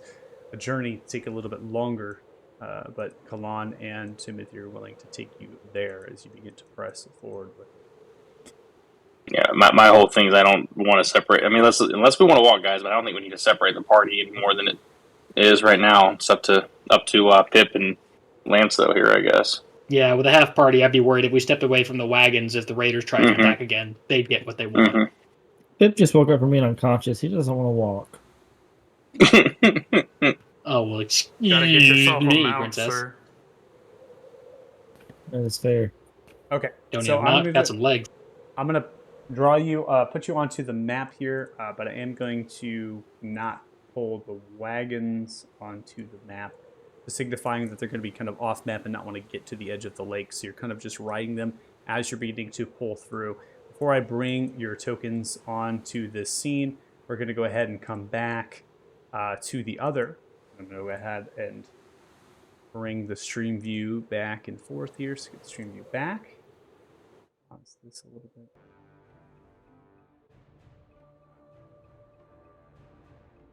King.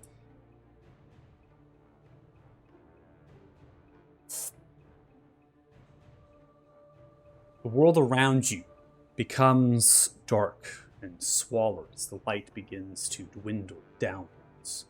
As you stare at the sunlight, it's almost as if an eclipse is beginning to form.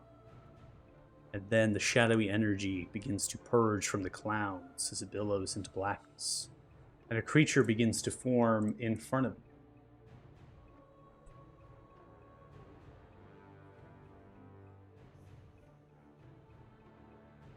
Creature that begins to build in front of you. Some sort of avatar. As it begins to billow in front of you, it forms itself in a swirling, tornado-like wisp of the blackness energy underneath it. The gauntlet-like hand pressed forward on its left-hand side, blackish and metallic plating, its spikes and riddled. It's an amorphic figure of what you would know as a deity. Avatar, that deity. Looks towards you. Strange. They would be here. As they do, they look from left to right, and they as equally feel as estranged. What is this? As they look from left to right, look down towards you. I was going to ask the same thing. You're going to blow my cover. What are you doing here?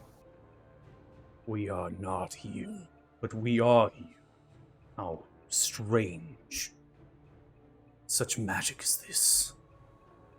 See as they clutch the gauntlet, twisting it around.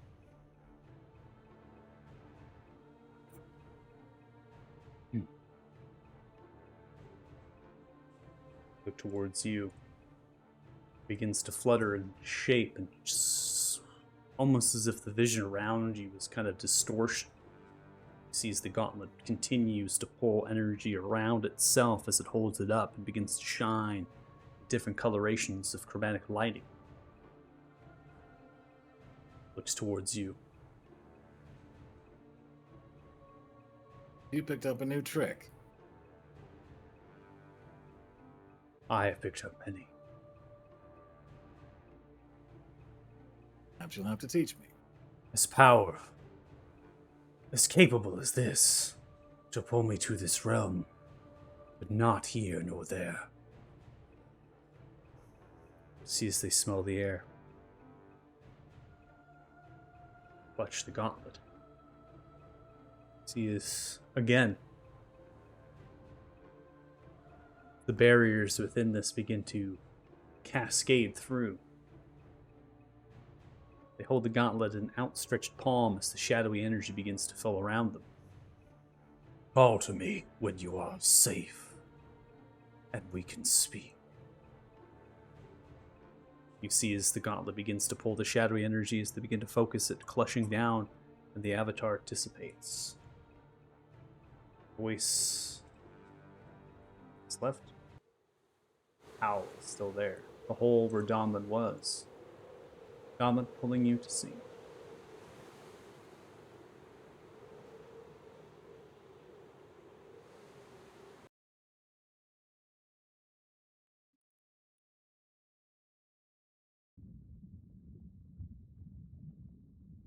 Donlin, I'll go ahead and get you here onto scene.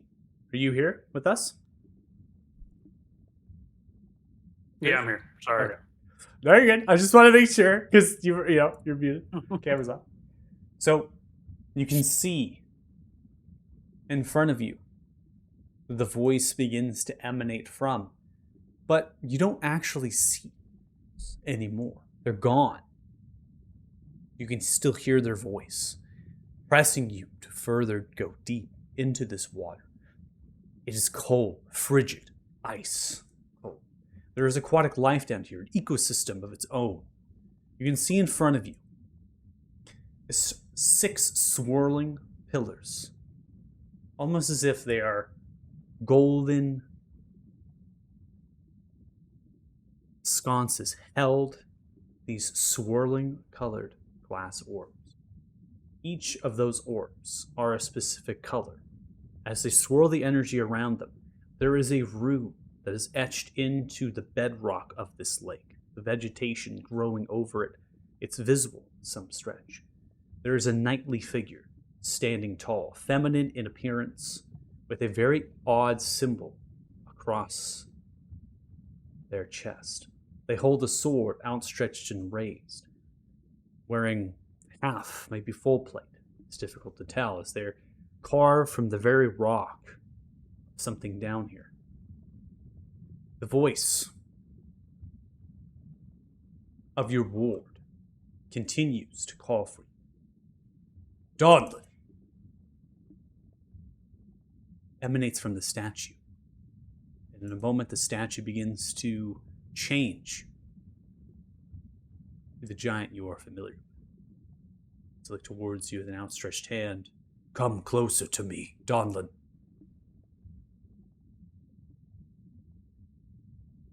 I'm gonna be a little bit worried about the fact that we're underwater, but I will swim towards him ever so carefully.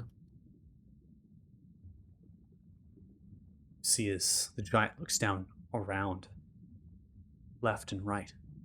You merely need to touch. Reach out and grab it, and we will go home to a new isle. We will go home to a new clan, Warsog.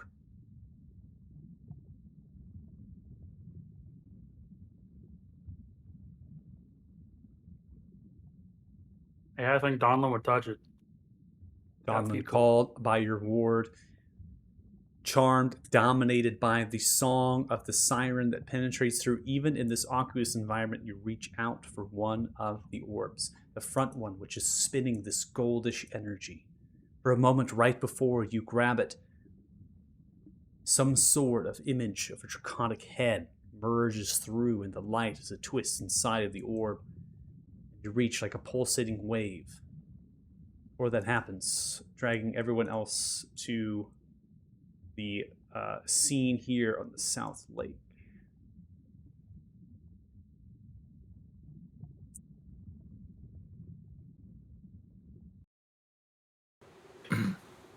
There you are. Donlin's jumped himself down a hole. I believe the old man's about to die. He won't comply. He's gonna fall in the damned lake. Wagon falling back in. You see the old man holding onto the door. Help! Help me! Help! Yes, you're doing fine. Just come this way.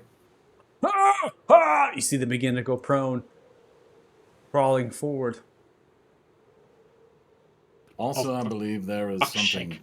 rather powerful coming from this lake. I don't know what it is, but I believe we're gonna have to go after Donlin. Lance, go ahead and make a wisdom saving throw. Oh boy. I should not have done this. I made a grave mistake. I have not. Nope. I'm good. We good. We kosher. Okay. So the 20, you do not hear anything in your ears. You do not feel anything at all. You are also unaware of any presence of force prompted you to make this roll. Ah. But you know, but I'm not seeing it now. We need to get that man off the ice. I will throw him a rope while he's prone. Hopefully he can grab it, and I will just drag him in. We dog it. Go ahead and make a dexterity check, please. Sure. Well, not great, but Well, it's really just seeing, if you can get it in the realm of, around that point. If you get a 10 or above, that's the flat DC, right? Flat armor class. And so sure. you take the rope, whirling it outwards. You lasso it, landing. Grab the old man, grabs onto it, holds onto it, burrow, prone. You begin to pull. No strength check is needed. Burrow weighs less than 90 pounds. Sinew and bone as you begin to pull them across the ice. You see as the wagon, the back end, still with some of the goats, most of them, still harnessed in, beginning to be pulled. The wagon begins to fall backwards into the ice.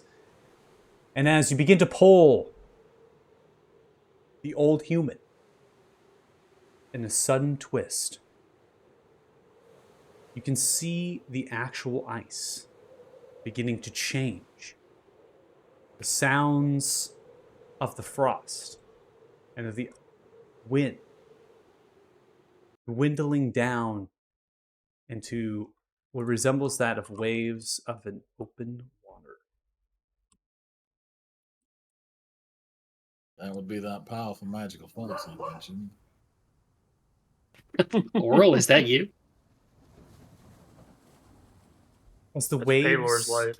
beginning to New change continent, to the it is. wind, the snow underneath you is no longer snow. For the rest of you all, it's similar. You see as Kalan and Timothy looking around themselves as equally as puzzled. Burrow, still clinging to the rope. It's no longer on ice. They're on sand, some sort of cobbled path. Humanoid figures and shadows begin to appear in some sort of elaborate illusion. Or is it? Donlin, you underneath. Your vision goes black. Can't see anything for a brief moment, and then you begin to hear what it is I have described. In addition to those waves that are crashing through, you also hear the sounds of combat. Then the rest of you hear the same thing.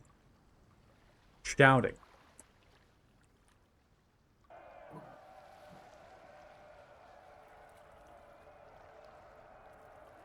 What in the fuck? This is also not a dragon. Somebody's dragging my mind through the mud. What the fuck is going on? I'm going to go ahead and get your tokens down. I'm going to narrate after I get them down in the appropriate position. Kanan, you had one job, and it was to watch Donlin. The man dove into a hole. I don't know. He's very small. I just imagine like one of those little ice fishing holes, you know. Yeah, Pretty much. Especially with Donlin's big ass magical fucking pikes and shit, just like wouldn't take very long for him to make a hole.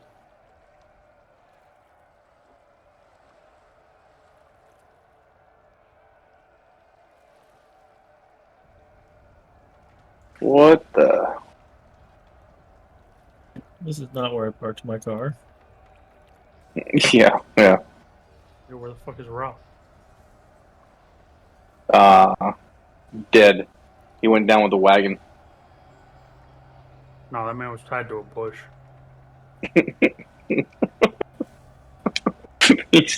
So he's back there alone.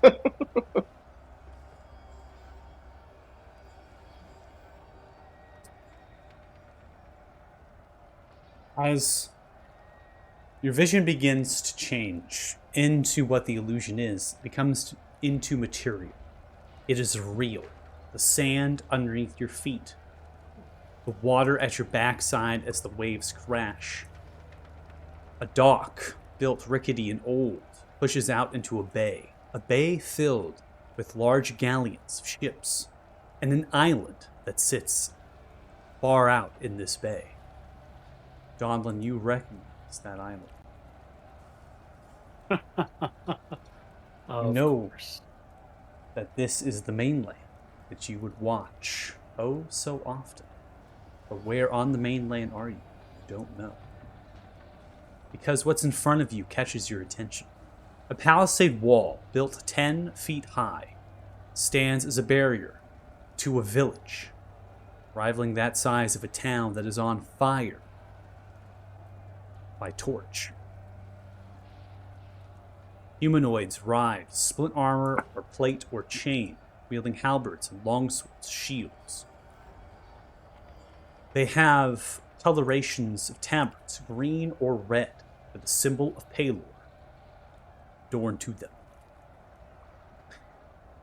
They ride on horses, torching the village, shouting and fighting those that defend themselves. Outside of this village is farm. Crops, gardens. The cobbled path works itself to the dock as a barrier. Palisade gate is open. As you appear into scene, you can see Burrow is there. And Burrow is prone. that is an unfortunate location. Confused and bewildered. There's no more rope they're holding on to. Oh! You see soldiers. Others more regal in their attire. Plate and wing-like helms and hussar-like backings and appendages, capes and surcoats. They have a more formidable symbol. That upon the left pauldron, the center point of the chest, hidden by the surcoat or tabard, the cape that comes over in chains with gold. A symbol that none of you recognize. It is a sword placed down with wing of hussars placed and kind of grabbing through like eagle wings as it comes and just embraces the sword. and a rhombus-like symbol on the hilt. There are other figures here, 2 other figures. They are an interesting-looking wooden elf. It has blondish colorations of the hair. They currently wield a longsword made of a bronze-like metal, intricate silver and gold accents, bejeweled as a prized regal weapon. They also have a similar metal half-plate, and they have different colorations of things upon there. But they wear no surcoat, no tabard, no cape, no sign of allegiance. They don't have any supplies, no backpack. They're holding the hand of a humanoid boy, human, bluish eyes and wavy brown hair, wearing commonplace clothes of brown and sand cloth. Small little shoes adorn the feet, as they're being pulled along with tears in the eyes as they cry out for their mother. As you look behind the gate, you can see the body of a headless woman who has recently been decapitated, wearing a purplish violet dress. Through the shadows, it's too difficult. Cover, it's too difficult to make out who or what that really is. Just see the head still moving.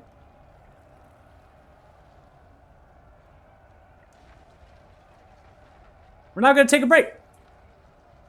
Okay. I blame Kanan. So, I mean, let's be honest. He's lived a long, good life. We could just leave him here. Wouldn't hurt at all. He was about to die in the water anyway. Uh-huh. Yeah, that's what I'm saying. all right. So we're going to go and take Except a for break. none of you have any idea where we are. It's true. One person that you do not see is Lehman.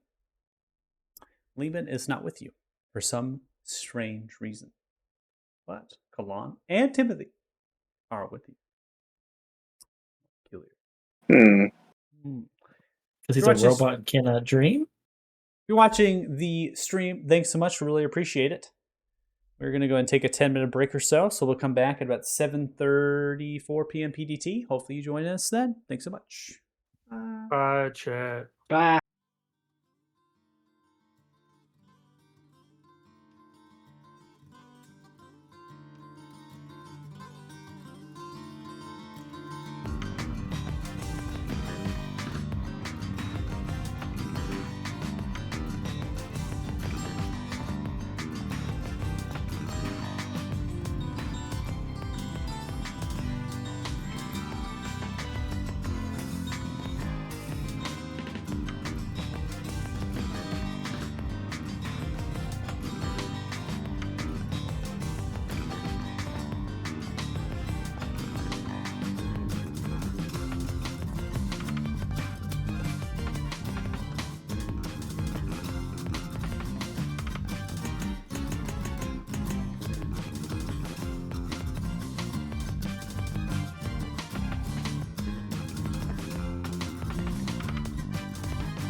All right, welcome back. Thank you so much for rejoining us here. We have been somehow transported. It's an illusion. It's something. We're here on a sandy beach. Burrow, unfortunately, not looking so good, surrounded by some soldiers and other figures. You are embracing what it is a village attacked, a village on fire. There are so many different descriptors of what's happening here. It's absolute chaos. But right here in front of you is what has happened in the most recent event. And that is one of the actual soldiers grapples onto the boy, grabs him, the left arm across towards the chest, grabs him backwards. And you see the others that are either in pursuit or they were already out here to stand watch. Chasing, turning to embrace. The elf holds the sword into two hands and gets ready to strike, but stops as the boy gets pulled from the grapple and turns. It's unpaused as the soldiers hold halberds outwards, some of the longswords sheathed down or drawn and the halberds laid on the ground. Paladin figure comes moving around, turns themselves towards, holding the shield and sword outraised towards. Give us the boy, and you will not be harmed.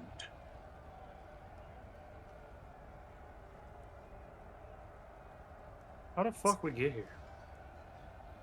You see Is as this one of the for- soldiers turns around and notices you. Wait! What are you doing here? Lay down your arms! You see some of the soldiers beginning to turn. Actually, the first three begin to move into formation, pointing halberds at you. Lay down your It's- weapons! Excuse you? Do you know who we are? I don't know who you are, so that's not really a fair question. Oh, You see as one of the soldiers who has a freshly bloodied halberd looks towards the old prone man who's confused, bewildered. The divine light of Palo, would there be... Where did you come from? Sees the soldiers look, holding the halberds out towards you. I will not repeat it again! Lay down your weapons! Not again, not here, not you bastards! Look, Kane is gonna attack. Oh, we're doing this. All Everyone right. roll initiatives, please. I was waiting for Kanan or Donlin, one of the two. It was Donlin's like, more confused than anything. Oh my god, my initiatives have gotten worse with every encounter. Yeah, every roll, it just keeps getting lower. Me too. it was ready to talk it out. Nope. Very odd that Kanan starts the fight this time, though. Donlin is very, very confused. I wish you hadn't run off so I'd have time to give you a poultice, but oh well. I'm less worried about that. I'm much more worried about their safety than mine. Oh, you're less worried about that than last time. Fucking got absolutely hammered. Mm-hmm. I do the hammering now. It's that extra strength. Okay? Uh-huh. Don't forget those oil coatings I gave you as well. Oh. But that takes a whole action. You could have been like discreetly rubbing it down while we were Yo. talking. It's just like, yeah, I'm dropping my weapon, and he starts like polishing it. You just see Actually- giant ass fucking sword draw those like Yeah. While There you're are a setting lot this of up, these people. I have a question. Yep. Would these oils and consumables count as a bonus action for my poisoner feat? If I wanted to apply them as a bonus action?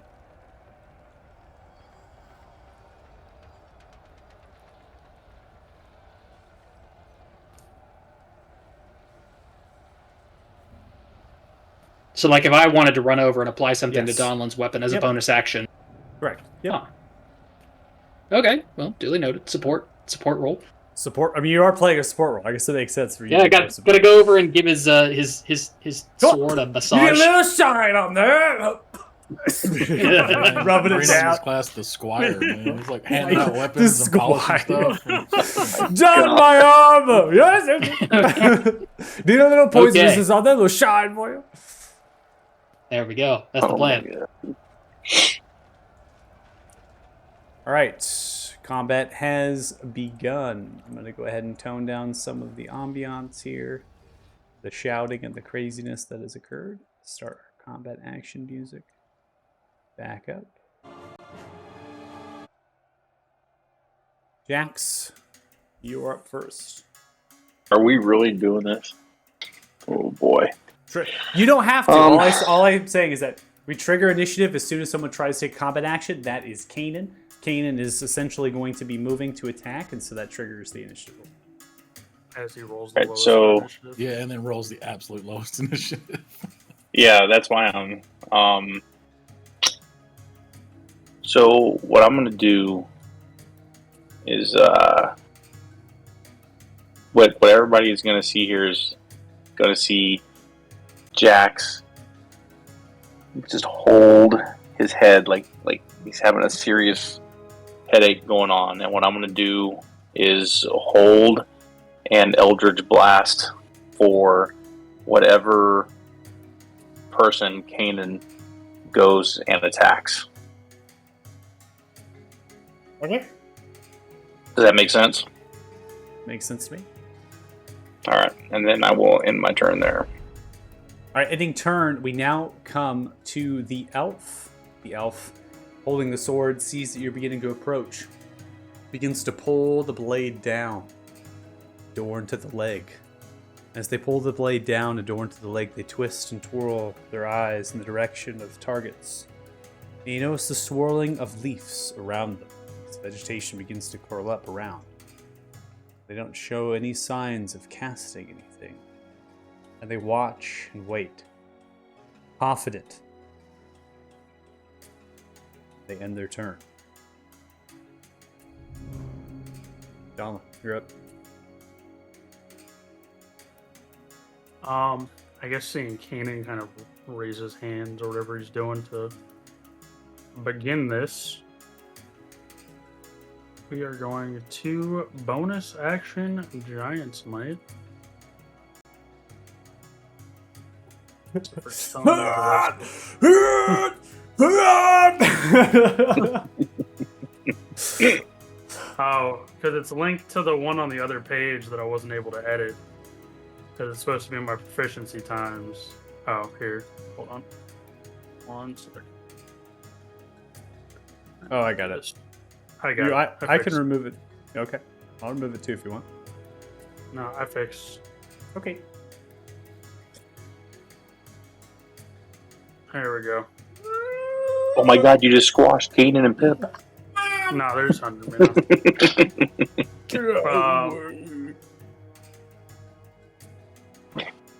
Stop yelling at me. I'm trying to figure out how the fuck we got here. And I'm just going to start stabbing people. Okay. I'm just gonna start stabbing. Yelling.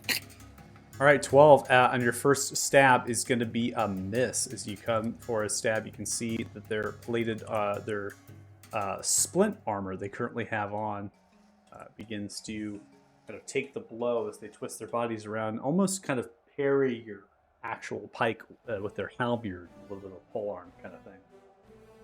Oh, we doing this, huh? Oh, we actually are 10. not They doing take it this. again, twirling the blade and sponging the pike down. Looks towards you. Yes, we are doing this.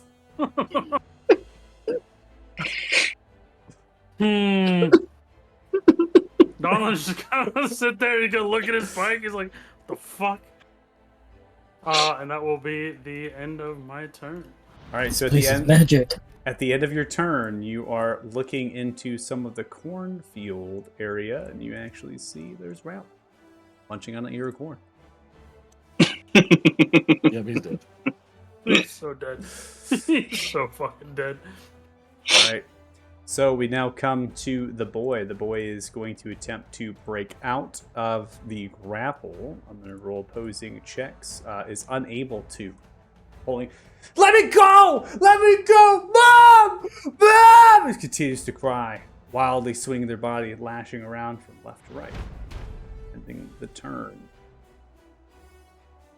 Now come to one near the back, is looking to the old human that is prone outwards. Who's Palos, divine light. You have to be like 100 years old. Sees that they're absolutely no threat. Now they're turning to help and face onto the front line. So they're going to move 30 feet here. And they're going to get themselves into position with a dash as an action. And then they are going to action surge. And they're going to take 2 attacks with their halberd in the direction of Lance. 13 misses. Within range of my attack. He is, yeah. You can take it if you wish. Both of those Hell yeah. attacks are 13s. So they're going to miss as they come kind of forming themselves Oh, in the line. big. They come once, Big. and then they're going to come twice, and then you come through with the spear jabbing directly through the throat. They gargle and choke upon the blood as they fall backwards. Here's you. The end of their turn. What, you guys Alright. shut the fuck up? Come to Kalan. Kalan sees that attacking is what's happening, and they are going to get onto the dock a little bit higher elevation. Using their bonus action, they are going to Hunter's Mark. And they're going to fire off 2 arrows in the direction of that soldier. 17 is going to be a miss, and a natural 20, landing 16 total points of damage with the bow. Zam. Hunter's Mark is not rolling for the NPC, so I have to manually throw through. Dealing another 10 with the critical. It's going to kill them as the arrow lands into their head. It's the end of Kalan's turn. This soldier is going to come across with an attack on you, Donlin, on the top left of you. It's going to now come with a strike with the halberd out towards you with the reach. Deals 12 points of slashing damage to you on the first strike. Goes in with the second. A 12 misses. They're going to expend their action surge, getting 2 additional strikes with the halberd, 11 misses, and a 13 misses. That's going to be the end. Boy. We now come to Burrow. Burrow looking... Just going to pick themselves up, grabbing onto the leg of one of the soldiers in front of them. Help me up, boy! What are you doing? Please tell me he turns into a werewolf. Begins to use the rest of their movement speed. Come here to the well as they lean against it. Where am I? Now end. We come to Timothy. Oh, fuck.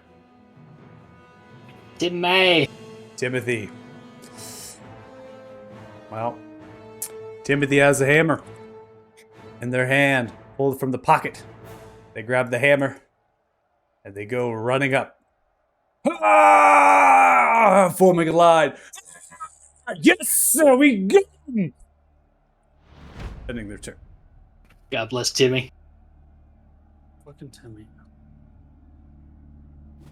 22, the top right of you, the soldier goes in for an attack at you, no. Donlin. 22 hits. You take 10 points of slashing damage, and you are unconscious from the first strike. Whirling through, pulls it back, smiling at you, because that was the one. That was the one. Prepare all of my bows. Then looks towards Caden with the second strike underneath the feet. Goes in for the attack. 15 misses. Then expending their action surge. They're going to go for another series of attacks. Natural 1 towards you here, Caden. Still maintaining their balance, slipping on the sand of the stone. They go and attack at Lance with a 9. Those attacks miss. Continuing to form the line, they're holding the spear, the halberds. They begin to yell for reinforcements. Arms! They begin to yell outwards. Ending their turn. Pip, you're up next. Okay, I am going to first use my bonus to heal. If I can find it. There it is. You know what? I'm gonna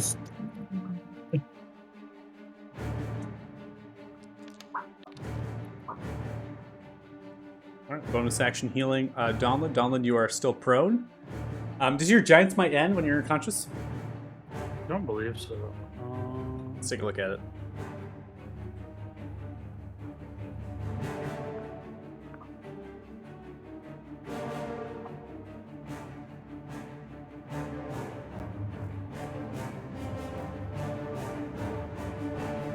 Scrap. You are still in your Giant's Might form for 1 minute. It does not end if you Yeah. fall unconscious.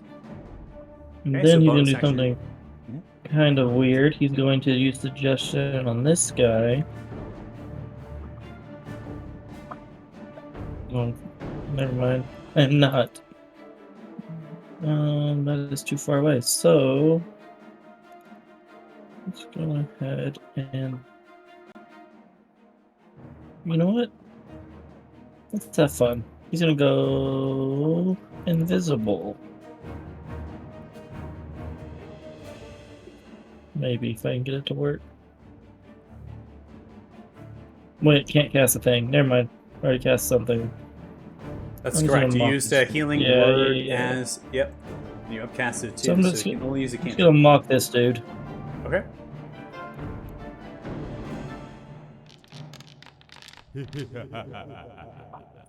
They're gonna fail. They take 6 points of psychic damage. What do you say to them? I'm gonna say I don't even Paylor hates you. Ouchie. That's a rough one. Right in the emotional Yeah. bones. Right in the emotional bone. Damn. Sure. You went right for the neck there. Jeez. Right for the neck. I don't know if like nicer mockery except for go through insecurities. All right, you can see that one of the paladins has moved, and that triggers the elf's seemingly motion of attack. The elf is holding a spell. They're going to perform a Steel Wind Strike. Shit. Rip everyone over there. But she's, she's level 3 or 4. Something like that. Not our boy Burrow. Yeah, 3 or 4. Mm-hmm. It's 3 or 4. Do it again. All of them. Oh, this spell has a cool animation. Oh.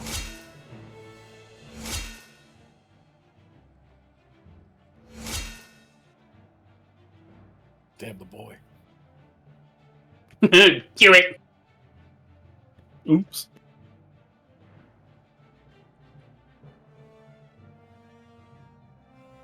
That spell is so badass. All right, so they're going to Steel Wind Strike. As they come through with the blade lowered down, the whirling begins to happen, and they begin to warple through, slashing into the number of the creatures. The paladins begin to take blood slashes through, and then they reappear from the vorpal with the blade raised, kind of fronting as the boys let go of the grapple. They then are going to take the boy and shoulder and just kind of move them a little bit further in space, so the rest of their movement speed, just getting them a little bit further forward. They yell out, "Hadron, make for the boat now!" They raise the sword outwards in the direction of one of the paladins, and they smile a little bit upon the face. We now have the paladin's turn. The paladin is going to go and try to attack them. That is going to miss with a 20. They have an extra attack to make. That is a 17, which misses. They then push themselves in position to try to get at the boy at all costs, but have no action economy to try to grapple. Ending the turn, we now come to one of the soldiers. They, in addition, are going to come in for 2 attacks. Natural 20, 14 points to the elf. Then a 13 action surging here. Okay, then I'm going to go for a 13 and then a 15 towards the elf. As the elf is actually quite nimble, dodging and parrying the blows. There's a kind of a ring outwards from their blade and a little bit of a static electricity that's building up as they're moving and sidestepping around. They then are going to end their turn there. Come to now another paladin. This paladin is going to shift themselves into position to get close. and they go in for 2 attacks. 21 misses, and an 8 misses. Ending their turn. Lance, you're up next. Okay. I'm going to shimmy 5 feet to the right. And I'm going to go for the people... The elf. Or not the elf, the paladins near the elf, excuse me. Kill the elf. Yes, kill the... I don't think I can hit her. A 20 did not hit her. So... Go for the one to the north of her. Okay.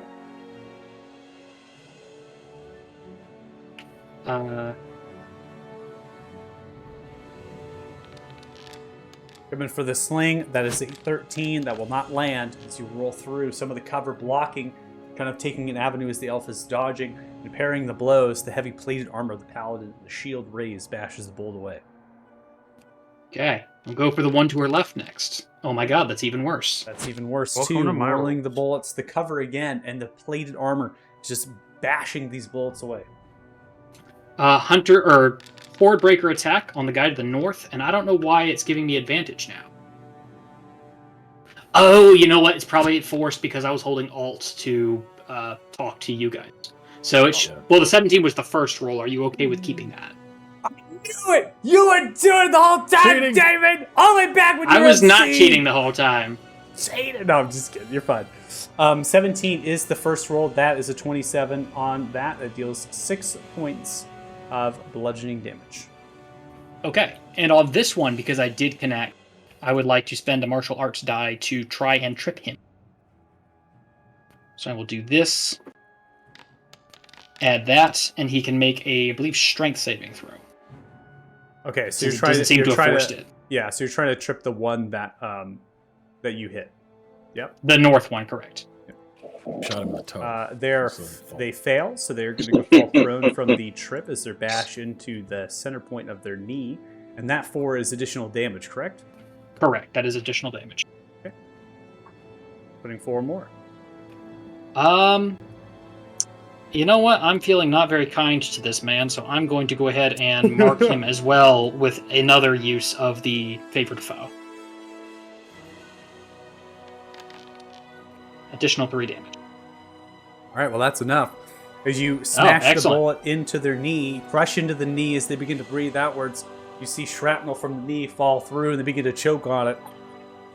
Through the plate held, they choke on their own defragment. Okay. Well, that is all of my attacks and stuff, so that will be my turn. Okay.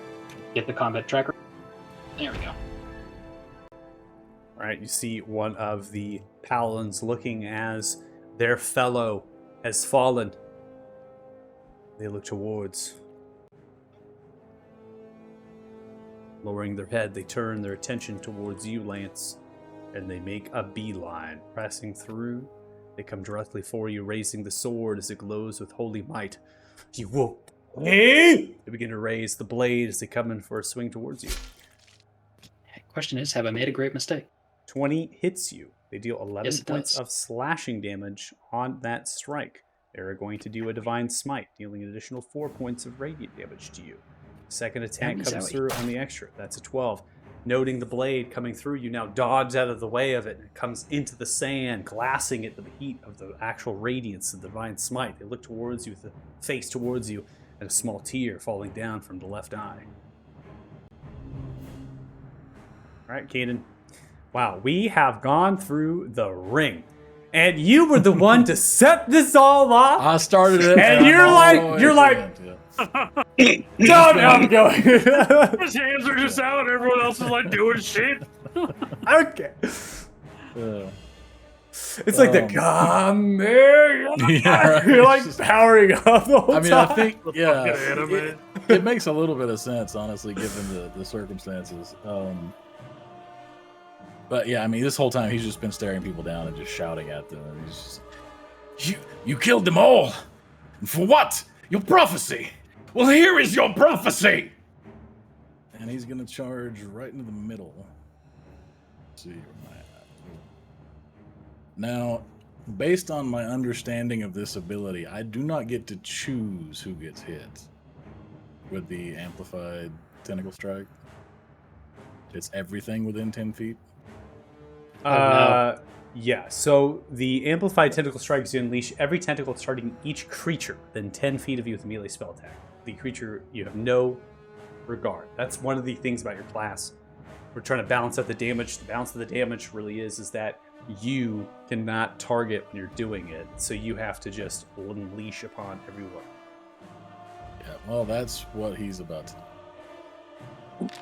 I don't actually know if it'll roll for everybody. It will. Targeted. It's set up to do that. Yep, it'll automatically go through each roll. You might have a problem with the resource points because it's making a separate attack, but it shouldn't. It's making a separate usage. Yeah. You just might. Well, I can just stop consuming resources. Hold on, Just do stop that. consuming it when you're going through.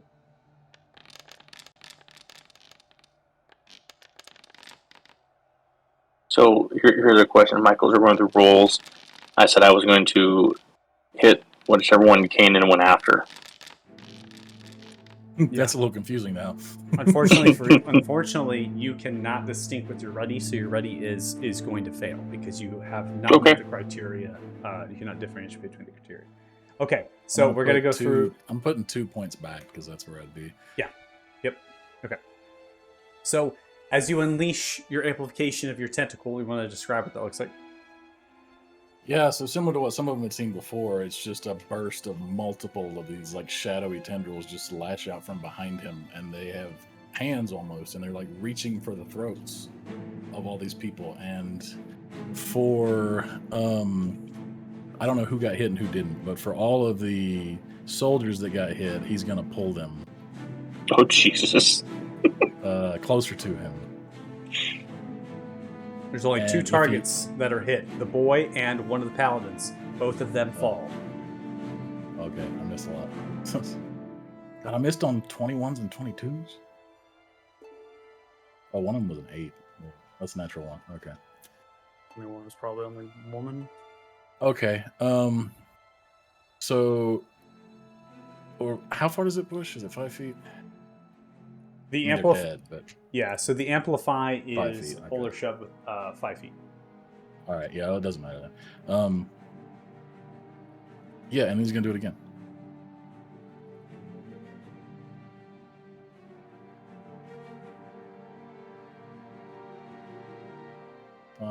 You consume resource the first time. Another one. And a 2. Wow. Jesus, these rolls. Making up for the fact you get to roll like 18 times. And you killed a kid. Yeah. Jesus, mate. So as you unleash again, one strike as the tentacles come through, lashing at the throat of the child takes it, faltering downwards. You see as another paladin, still weak, clutching the shield in the direction of the elf, takes it in the throat and whirls through, lashing the actual jugular. You then unleash another spiral of energy, this time the elf cutting through some of your tentacle strikes and the other ones kind of parrying the blows of them and reacting. None of them are hit. There you go. And that's going to end his turn. That was Ending uneventful. turn. We now come to Jax. Jax, you're ready. Your held action, unfortunately, does not meet the criteria. You're not able to distinct between because all of those attacks happen simultaneously, and that immediately is not triggered. So, Jax, we now come to you at the start of round 2. It's literally been 6 seconds. As I'm running up, I'm going to yell at Kanan that you look a little angry there, and I'm going to attack the paladin right in front of me here. Okay. With a 19, that is not going to hit the paladin. Paladin raises the shield, bashing the dagger away. A 19 doesn't hit. Holy moly! Okay, I'm going to go ahead and use my bonus action to attack him again. Okay. And with a bonus, 19 again, continues to raise the shield, blocking the blows with the longsword raised. All right, I'm going to use nothing. I'm going to stand right here and end my turn. You see, as it's now the elf's turn, the elf looks in the direction of the boy. Looks as they are dead. They falter down to the knees, looking at the boy. They look back up towards you, Caden.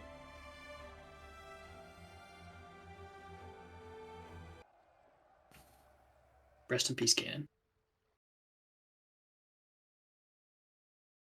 So is the boy dead? Probably did twice his maximum HP. He was just a commoner. Just a kid. Just a boy. Damn. Adam murked him. I was gonna try to heal him.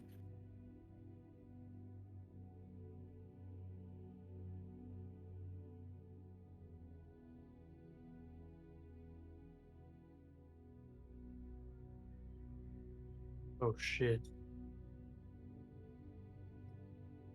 So, as combat ends, as things begin to happen, splits of seconds, the elf falls to the ground, looking at the boy. Looks towards you, Caden. They look towards you. Stare at you. You were chosen. Wasn't supposed to be like this. You see as they lower themselves down in the direction of the boy's body, lowering their head. The space around you begins to dissolve. Sand, rocks, walls, and streaming all begin to melt away into ash.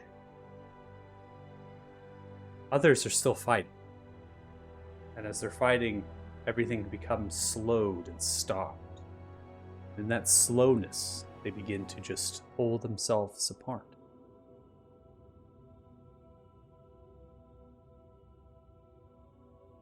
There's a swirlness of energy that begins to envelop. And a lighting of the cloud as a familiar lightning begins to sparkle and sprite. But instead of purple and pink, it is of blue and white. And as the lightning begins to work through, striking in the clouds, it begins to strike down like spires all about. Increases dissolution, the dissolving of space.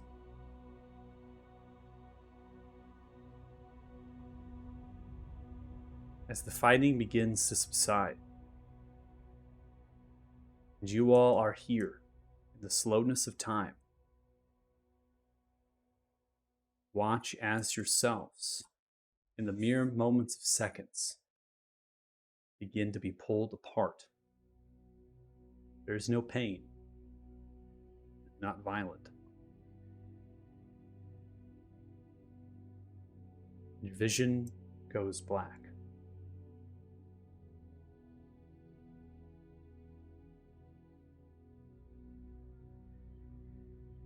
You then begin to hear the movement of snow and the wind as it pushes past.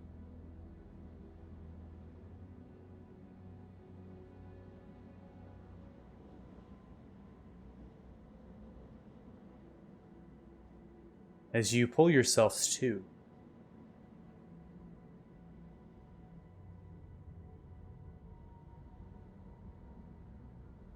you're standing, still within the same motions prior to you being dissolved. There's no more spires of blue and white coming down from the sky. There's no remnants of the beach or of the water or of the dock, the village and the town on fire. There's no remnants of the elf or of the soldiers, Hallie.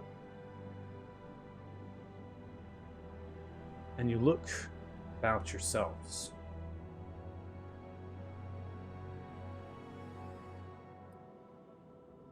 You're still wounded.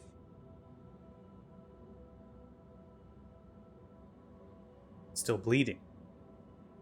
Godlin, you're still giant. Burrow, Kalan, Timothy, as well as Ralph, are not here.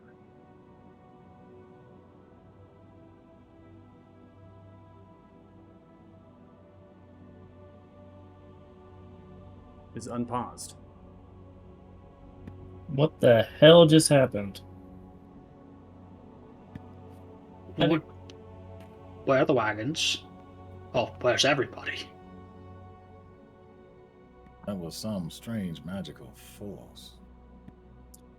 Out of curiosity, would this be the same kind of sensation that Pip would recognize before?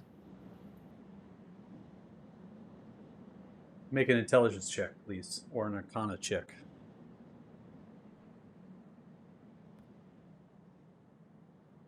You said Arcana or Intelligence or Arcana? You can That make doesn't either matter. one. Yeah. You're not proficient in arcana. Just be 12. The lightning was eerily similar. And the same way I had described it was the same way I had described it in your supplement. The color of it was different. And to you, it stands out almost in the same as when the dragon emerged to attack the ship.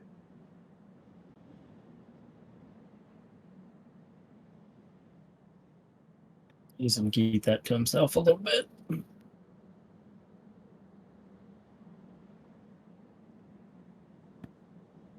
So, Kanan, can you explain what just happened? I have no earthly idea. We were somewhere else entirely. Yeah, No, I don't think that's what he's talking about, Kanan. I think he's talking about your bloodlust that you got all of a sudden in the situation that we were in. Am I right, Pip? yeah, dude, you killed a little boy. That was not my intention. Whatever hour brought us there had some sort of an effect.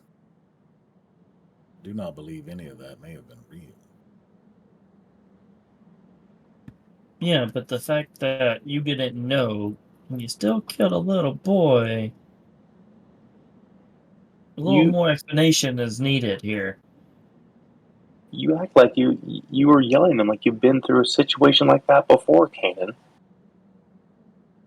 They did strike a striking resemblance to some rather unfortunate events of history. There was a period when the followers of Pelor undertook some rather unsightly deeds in the name of their god. The atrocities that they committed set back his light and reputation to an unsightly degree to see such heinous acts committed in his name. I confess to being a bit touchy about the subject. Do I think he's telling the truth about that?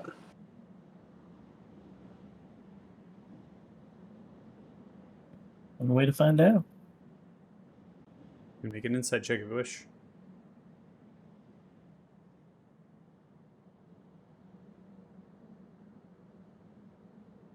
Yeah, what the heck? Might as well chip in.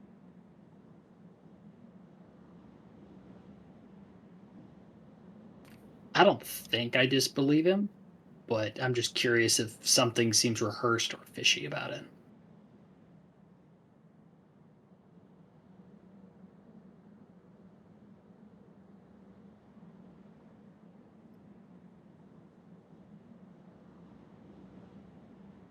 You know, for how both of you rule in the limited time that you did in the last fight, pretty remarkable that you rolled that high. So, from both your insight checks, you're feeling that an emotional break has overcome your companion, has resulted in a blending between feelings that they have had in the past and now those feelings that which they have dug deep down inside of themselves, become somebody who would not feel those things.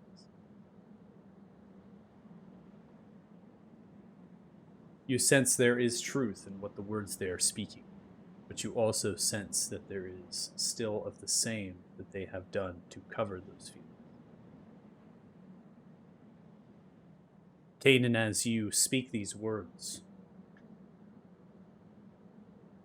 when this happened,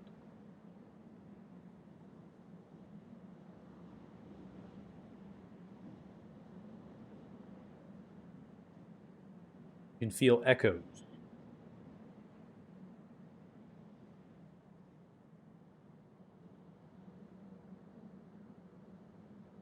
Echoes of once was.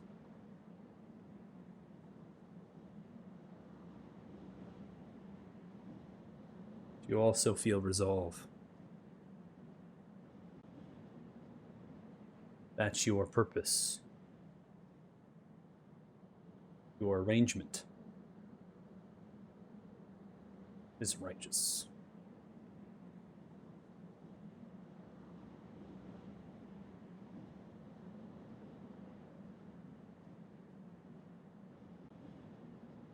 I just want to know, was that little boy real or not? I'm unsure of anything at this point. Could have been a vision, memory. That location was real at the very least. My Speaking home of which, was in the water. oh, Like, what? The island that was. We're so far.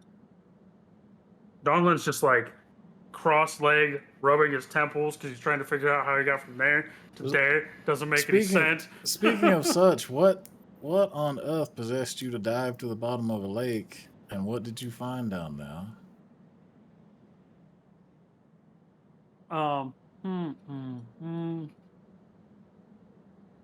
I heard a voice of an old, we'll call it friend, that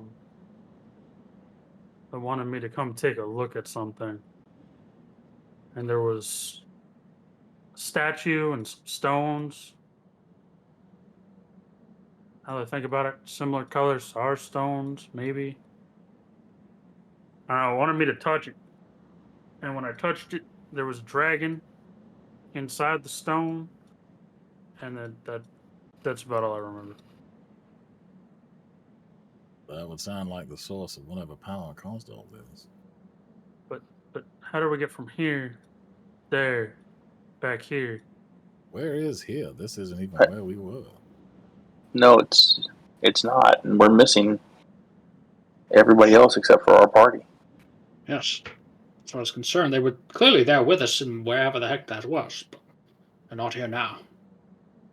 At least we perceived them to be there. Well, Perhaps. I mean, just- they had to be there.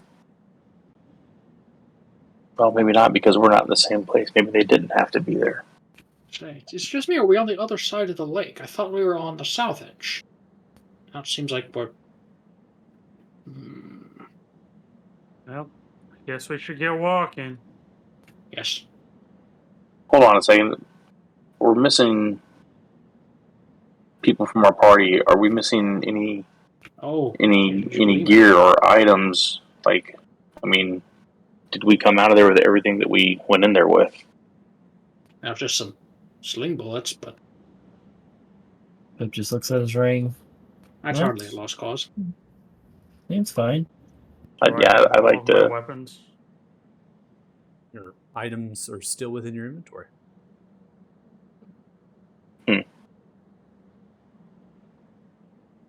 And what if somebody used one like slings or any of that? Are they gone as well? Just like we're still hurt and figuring it was real. I assume so.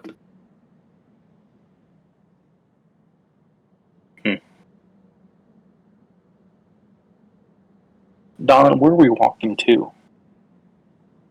Now he said we're south. Now we're north, so we go south.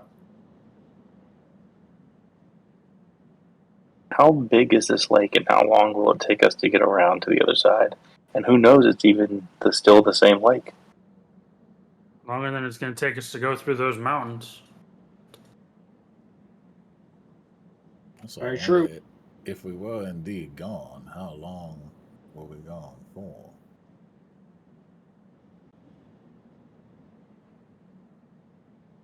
I'm not talking to you until I figure out why you killed that little boy, but I got to figure out how we got down there first. So you're on my list. Yeah, mister, I don't have a gem and I kill little boys. Well, don't tend to Hey. make it a habit. Yeah, well, Paylor is not looking very good right now. I'm just throwing that out there. In my universe, that is not a good god. Just saying. I believe your universe no longer exists, correct? But to be fair, I'm Yeah. pretty sure those were also Paylor people. I think I heard one of them keep muttering about Paylor shit. So like, I don't know. Just because one universe doesn't exist over the other doesn't make it less right. All right, so we walking, huh? Mm-hmm. What else are we gonna I do? mean, Lance, you seem to have ideas here about where we are, where we might be. You got anything better than to try to walk around the lake now? Unless like you feel like taking a dip again. Nope, I think Nope. walking's fine. Oh, you want to find us some mammoths? We can ride some mammoths like the half giants. What part of me makes me you think I can climb a mammoth and ride it? Let's just tame the You- damn thing. I just You need you to had- find it. I'm great with animals, sir. You had Ralph You lost Ralph. for 48 hours? I thought I saw Ralph in the vision. Ralph was still alive until somebody killed a little child. That's why, as I said, he's on my list to figure out why he killed I a am little not child. accepting responsibility for your lost goat. I've done many things. I did not kill your goat. I mean, that's You true. did He's a child killer, but he's not a goat killer. I mean, he did get the entire fabric of our reality torn apart. Was it our reality? I'm It was not a convinced. reality, man. Could have been a hallucination. Look, So- my home was right there. Now I'm here. Oh, so that was your It's- home. No, that was in the water. The big Oh. island. Live in the water? Wait, what? You live here in an island in a lake? No, You, that's you what I'm just trying to say. I don't understand how we got from here to there with the island being so close because here is not near there. You know what? I'm not a doctor. I'm going to prescribe you some excess alcohol, and we'll forget about it and come back to it later. I like that. This universe is weird. I can't comment because not exactly multiversal material over here. That was the other. Are we even course. sure we're still in our universe? What the fuck? You could have traveled through 2 universes now. I'm not gonna lie. That'd be pretty cool. Yeah. If only they stamped passports. Fuck is a passport? You didn't have a passport when you got on a boat to go to a different. What? No, because I stole the first boat that I was driving, and then it got blown up. Yeah, duly noted. Don't let you drive the boat. I mean, to be fair, it was a giant boat, and I'm kind of small. I don't know if you know giants, but they're pretty big. Yes, I do know giants. Thank you. You don't believe I would let one on a boat. They have their own boats. I stole a boat from giants. You have to be a very large boat. It was a very big boat, hence why I could not drive the boat. You need a heck of a stepladder to get up that.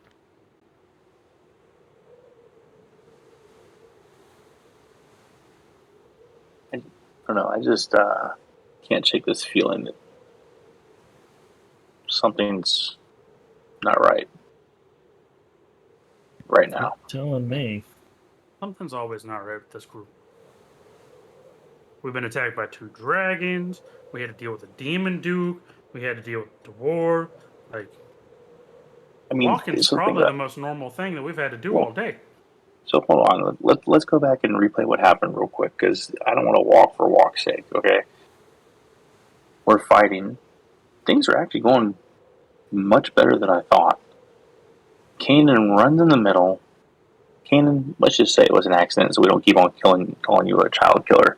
But you run in the middle, cast a spell, and the child dies, and then all of a sudden, everything stops. She said And then something we're about gone. I heard something about you were the chosen one or something. Anyone else get that? Is that just me? You were supposed to be chosen. Yeah, something like that. Something along those lines. Yeah. Was she talking to the boy, to Kanan, to the party? I mean, if the boy was the chosen one, not a very good chosen one. Well, I mean, I don't know about you, but I would not have survived any of that when I was his age, regardless if I was a chosen one or not. Well, that's a very bad prophecy, then, isn't it? But Oh, I how got the did shit you beat out of me when I was his age. how did you get your ring, Pip, or your stone? We've been through this, you know. Well, that's what I'm saying. We've all got them different ways. So it seems that the chosen finds a way to either the right person that helps it advance, or to the next person once the one it was with, the chosen it was with before, dies, or is no longer worthy, potentially.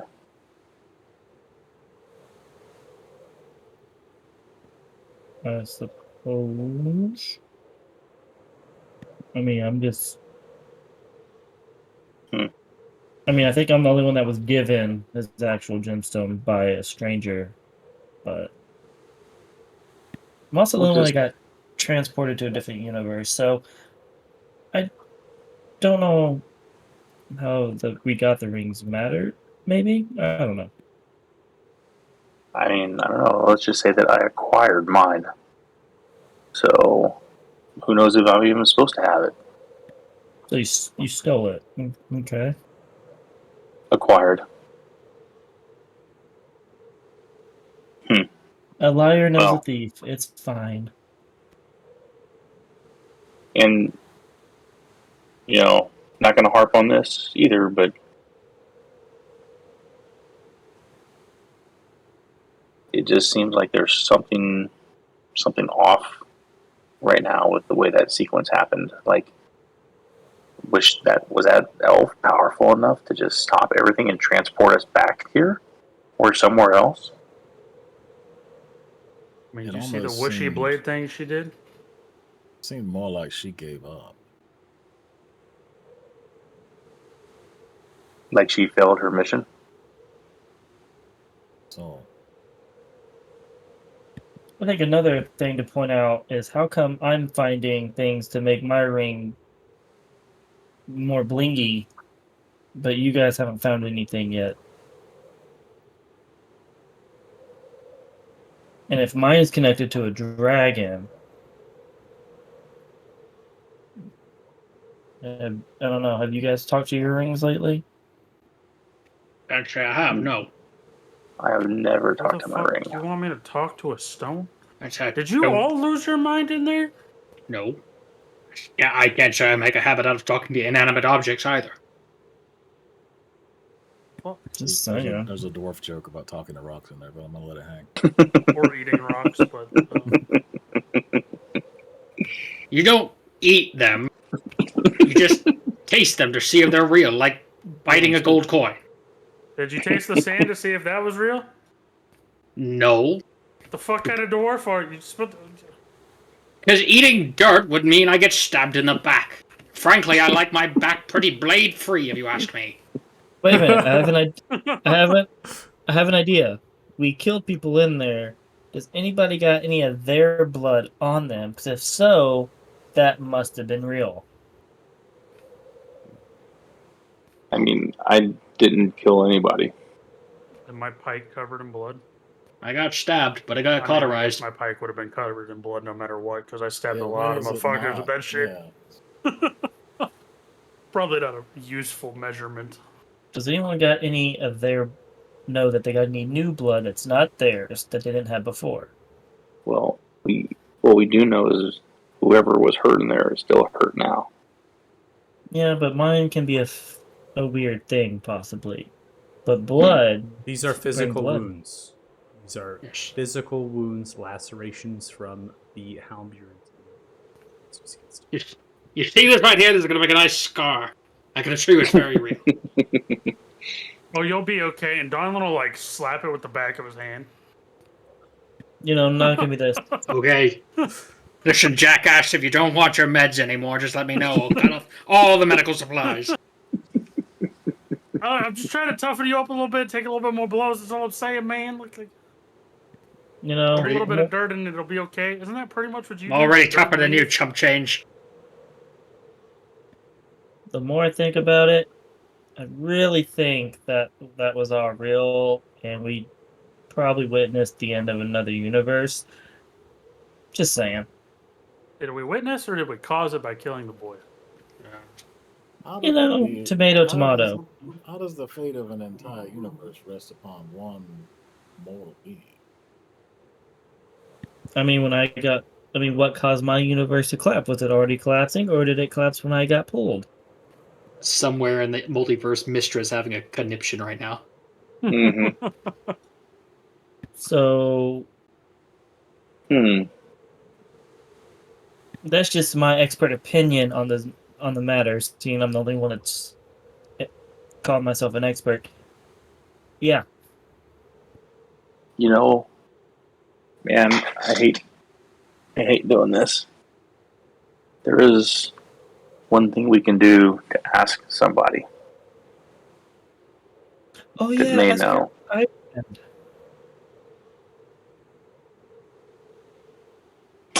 I will pull out the Tomb of the Holder and say Ricola. Ricola! Ricola! Alright. You activate the tome, the eye begins to flutter in the book.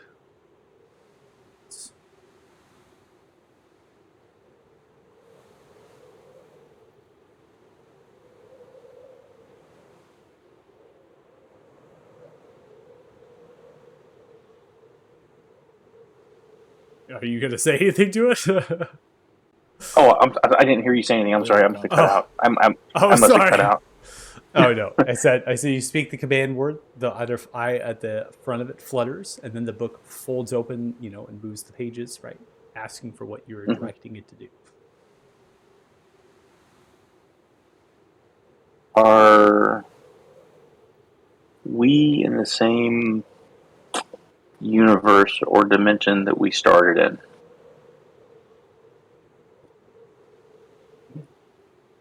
As you speak the words, you see the pages do not move, and there is no response.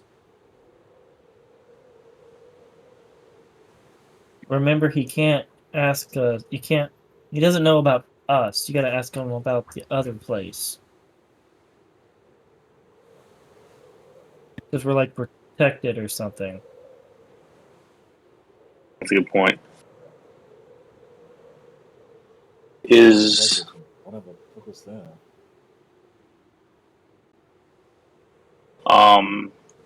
how can I ask this then? Just ask Is, if the If boy he's was still real. alive. Ask what? If the boy was real and all that was real. But if he can't track us, he wouldn't know that we were there, right? Nobody Just can ask track if that he's boy. alive. Ask if who's alive. Your iframe. If our world was destroyed, he wouldn't be able to answer you.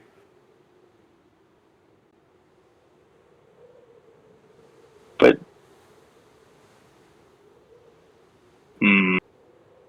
But what? Hmm. What? all right. World goes boom. He goes boom. Is Balrugar still alive?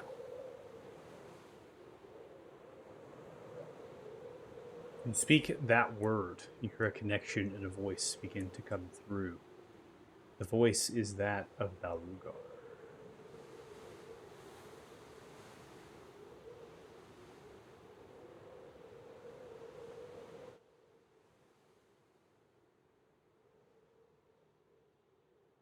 Balrugar, we're trying to figure out what just happened to us. I understand you probably don't know where we are right now, but are you able to see Kalon at all?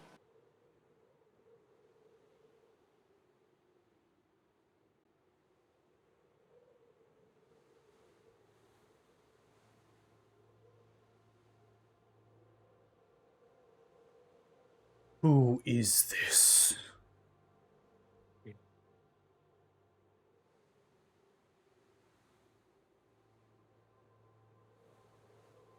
This is Jax, one of your servants. You gave me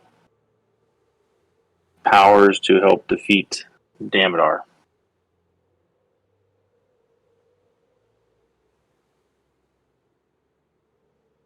Silence. Seconds transpire.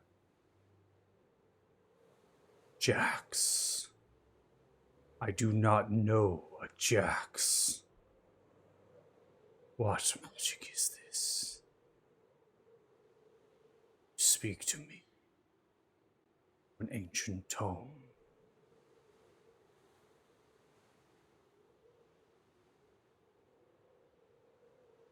Yet that tome is here.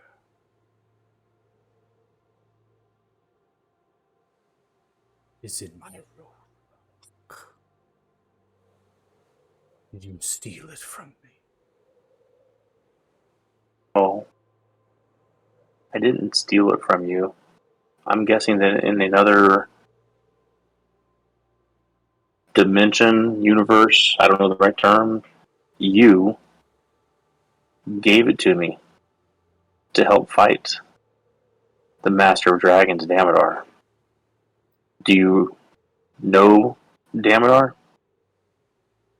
I know of a Damodar, a master of dragons.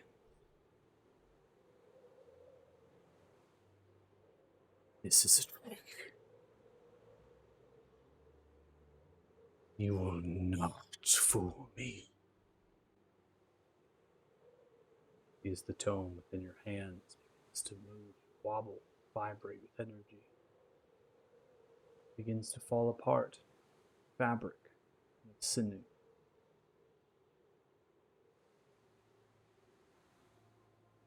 I take it we didn't hear that, right? That was like going on between them.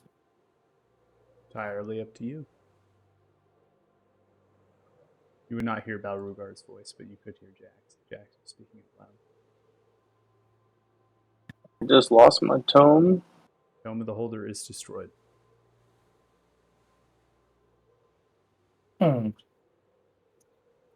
So I take it that didn't go well. You know what? I have an idea. You can't talk to him. Maybe he's gonna get his ring. Hold on. Stop If before we you do do that. after arrest. Stop. He's I will relay everything that Balrugar to the new Balrugar Deuce. said to me that you guys have just heard from Michael. So it would seem that we are indeed not where we started. No, great. So does that mean I died twice? Or how does that work? Obviously, you're not dead. You're right, but the world thinks I no longer live because I no longer existed because I was in a different world to begin with. Let's not overthink it too much. Lance, it's the science game. Lance. Don't overthink it. Is it possible to underthink something of such a magnitude? It's very possible to not think about it until we get out of this frozen fucking wasteland. Can we set up camp and sleep? Like, Did you bring a tent in the middle of combat? I think not. I mean, we could start a fire.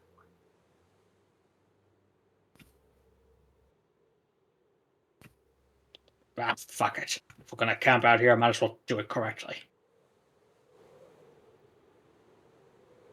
Is just kind of sitting there staring off into space, not really responding or doing anything much. So, guys, how does it feel to join my club?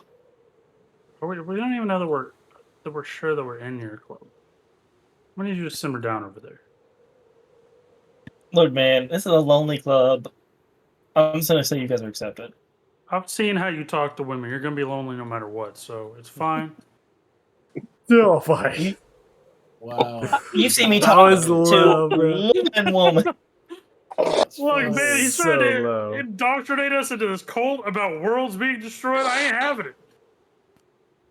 Just because you can't comprehend it, it's okay. You will. It took me a minute. Fine. I can't even comprehend how we got from here to there and back to here and what the fuck happened.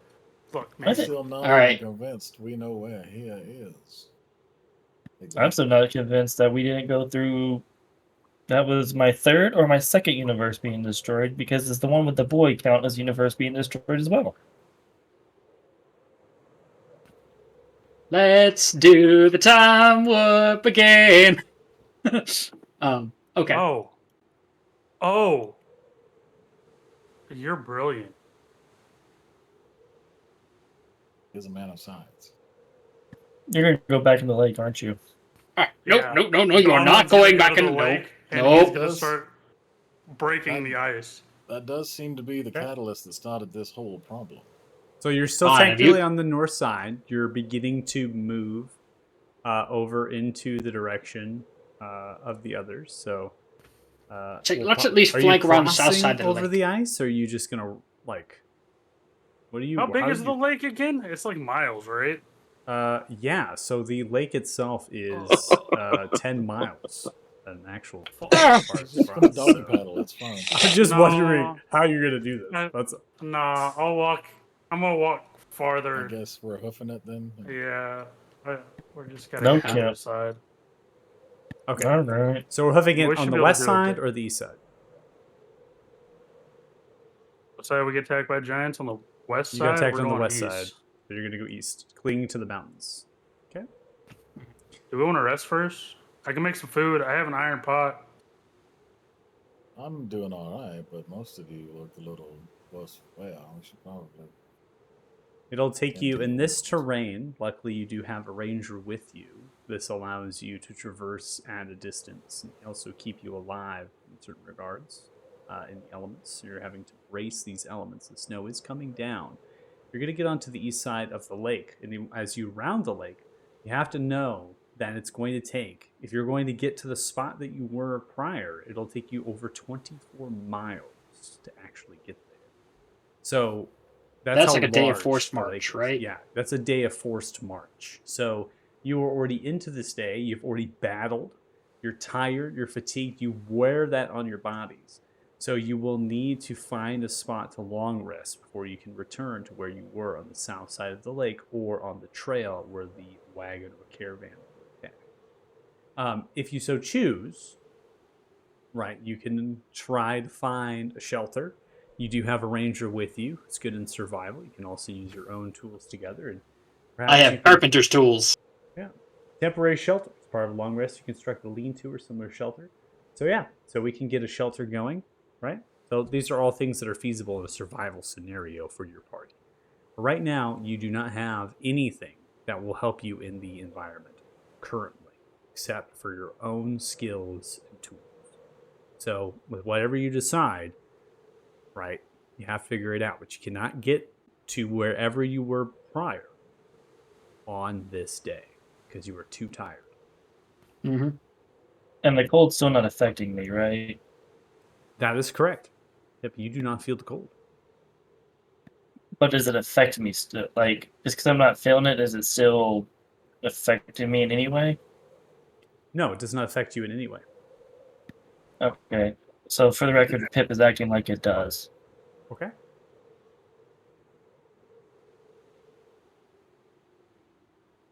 So yeah, we walking? Okay. I think I we guess. try to find a adequate place for shelter, right? walk until we can't walk. Take a shelter. Keep walking. And Lance just said he could build us a shelter, didn't it? Yep. So the first one is part of Carpenter's tools from Xanathars. The second one, Alchemist supplies that can make fire. It's part of tools from Xanathars. So hopefully we can at least set up a lean-to with a fire Okay. and call it a day. All right. So I Okay. do need to have a survival check just in a location that's suited for the shelter. That's really it. That So works. we're going to go ahead and do a forced march to try to push on. You'll get about 20 miles. So you'll be arriving in the morning of the next day. You'll go through a long rest in the shelter because you got to give time to build this thing. And I just need a survival check to see exactly where you're kind of camping out at. Okay. Here goes nothing. Not bad. Hey, Fantastic. So you're getting a lay of the land. You've definitely been on the road for a number of days. You're feeling things out. Maybe even speaking to Kalan, getting some help and advice and things. You eventually find a suitable spot. You then begin to build the temporary shelter in unison with your party members. Get a fire going. Things are getting cozy. You're being wary with your perceptions of anything that would, attack you. But so far, the snow is quite concealing, and you have yet to really see anything of actual wildlife or creatures on this hike. At the same time, I've been just moving your actual kind of backpack aroundish, right, to showcase based on the actual regional map, just where you are in vicinity to the lake. It's kind of a vague estimation. And so you're kind of at the southeast side of it, right? You're not full south where you were prior, but you're making some good distance. And as I stated, you'll be getting there on the next day. So my question is, when we get there, can we find the body of the Remoraz? That's a good landmark to figure out where we were. Because, I mean, that's such a big creature. It's unlikely that anything could haul it off or eat it on the spot. I'm just throwing it out there, guys. I don't think we're gonna see one. Oh, gosh. I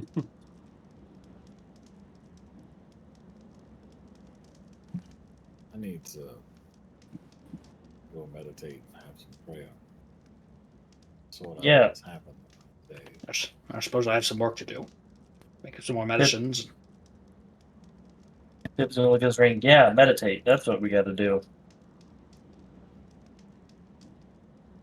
Cayman's gonna wander off into the darkness a ways to out of earshot to be alone. Same with Pitt.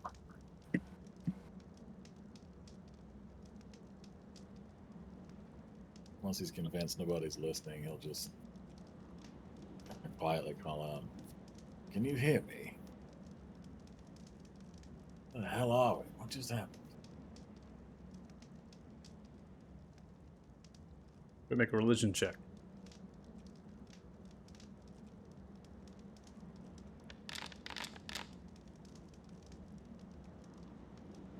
Devoted in your prayer,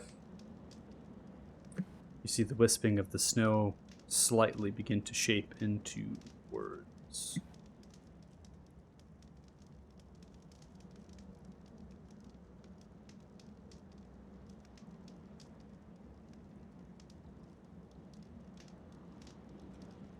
You have moved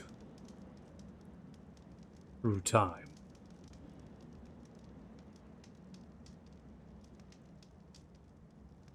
Was the past.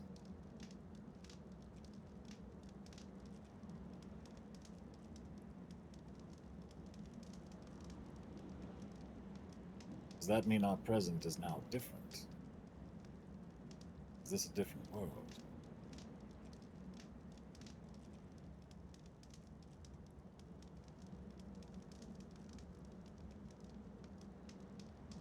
Snow begins to move and shift, writing something else.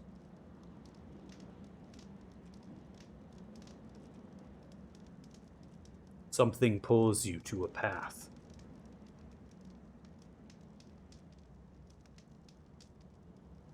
I believe so.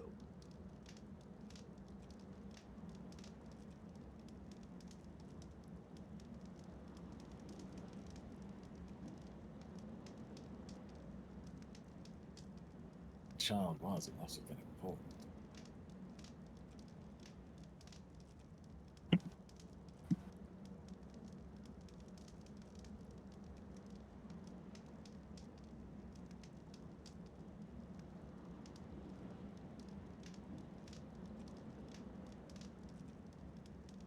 he have been the one they were after? Oh.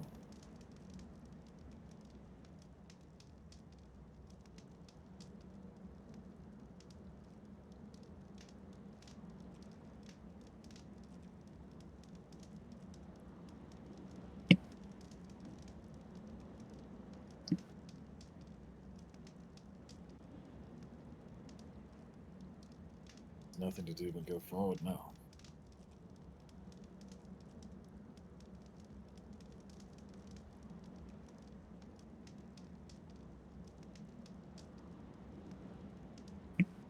It seems the Talthar still rule. Nothing is severely changed. Writing changes. I could not see.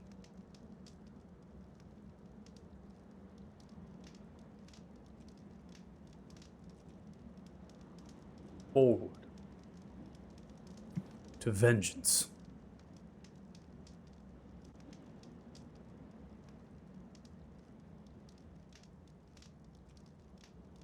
Only one way to find out.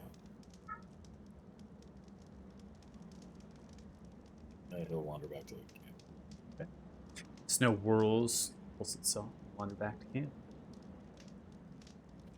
Pip is going to attempt to talk to the ring. But make an intelligence saving throw.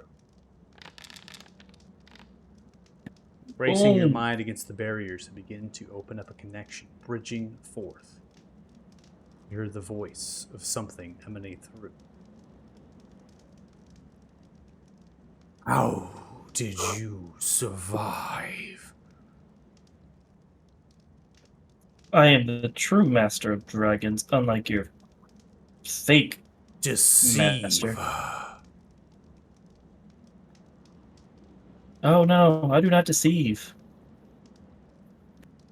Something has So- happened. Yeah, Arithun squabbled your ships. Consumed our lives. There was nothing left. See as the voice grows angrily. Where are you? I'm in your nightmares, baby. You probe within your mind, similar to that, but slightly different. There's more haste, more fear. Make a wisdom saving throw. Oh, boy. Racing against- Buy me chump change. You see as they reel back. You see as the voice loses itself, the connection is lost. Well, at least that's still the same. And he just walks back, starts walking back. Well, we were incognito. Yeah, nobody knew that we were alive. Yeah, but now they fear it. Well, you guys don't know that, but. And You see him remember, walking? kids, that which doesn't kill you has made a tactical mistake. Don't give. Yeah. Don't give a very powerful weapon. To someone. Yes, but I love it. No. All good. fear is a very powerful weapon as well. Yeah, see what happens. Anything else for everybody? No? No, I would probably say a brief prayer to Thrum, but nothing like crazy. Just thanking to be alive at this point. Okay. You all can undertake a long rest. Thanks to the survival check of Lance, no one encourages and takes exhaustion after their long rest based on the site of survival. The trek as well, you're able to get your rest in, so you can hike the rest. I would say hike the remainder of your march into the direction of your choosing, the south side of the lake. Are we heading back to the edge of the lake, or are we going to where you had slain that formidable insectoid gargantuan-sized creature? My vote is the Lance, you're creature. leading. My vote is the creature, and totally not because I think I could salvage something from it. We're following you, Lance. I mean, using the coastline, it would be a better navigation reference, so it's probably will end up going to that location and then heading south. the location on the coast and then heading south. So we're going to the shoreline and then pressing south. Correct. Yeah, just because navigation along the coastline would be easiest.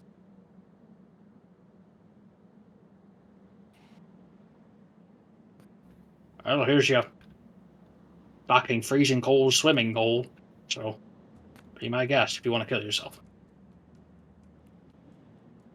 So as you come to the edge of the lake, you follow it for a long time in terms of distance. It hasn't been that many hours, I should say, after the morning has you've all rose, right? And you've kind of had to trudge through in the ice and the snow. You now come to the location that seems eerily similar, aided by you, Lance, in tracking to this place. And yet, the ice not caved in. There's no hole from Donlin or from the large mining cart, the mining wagon that had fell in. In fact, you see no scratches on the ice, and there is no tracks trenched of your own boots leading to this edge of lake. Could it be from the snow pushing through? Who knows?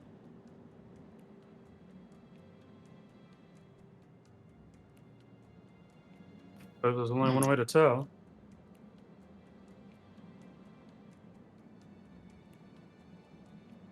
And Do you what were- Donlin does best. You are like the kid that touches the hot stove, and then you want to know if it's turned on the next time, and you go back and you touch it again, just to see.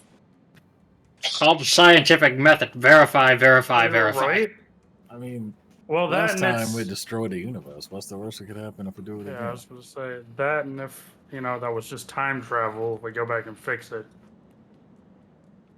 Donlin, you step to the edge on the ice along with Kanan. You do not hear anything. You don't feel anything.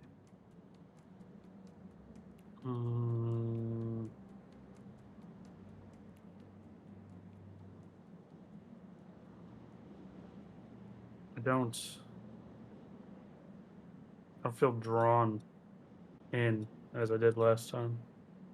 Maybe you should try further out, Donlin. Why don't you just take a hike across the lake, Donlin? But I suppose it was certain to be easier to examine the thing if you're not being coerced into touching it. That's whatever true. else. Seeing as how Donald was already planning to go in anyway, he's just gonna hike north the way that he swam. Everyone's making a God. joke. Donald's actually followed through with this. Bro, we Aye. fucked up so hard. I am not going in for that man if he gets hypothermia. I'm just gonna sit down with my legs crossed. Donlin, you begin to cross over the ice. Are you trying to crack into the ice to fall out? No, I'd probably, unless it doesn't ever crack, I would probably go out as far as I thought I swam, based on the amount of time it took, and then I would start, breaking into the ice. Okay. Start breaking into the ice, getting to a rough estimation of where you imagine the structure was underneath you. You begin to crack into the ice, and then you descend the depths. Kanan, are you just watching? No, I'll go with him.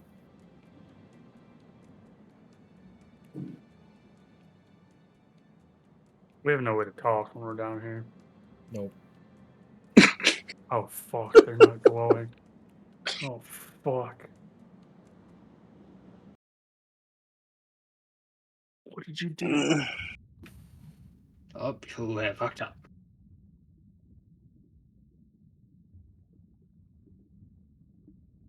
Oh.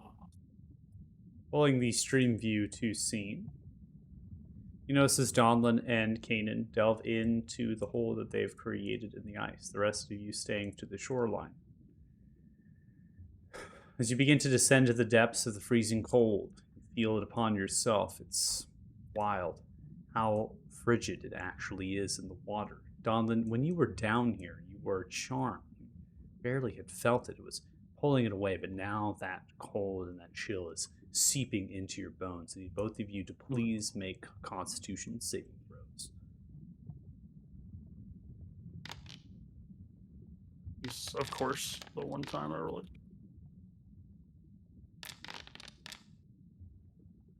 Jonathan, you take 11 points of cold damage. Kanan, you take half as much, 5 as you're beginning to descend into the depths.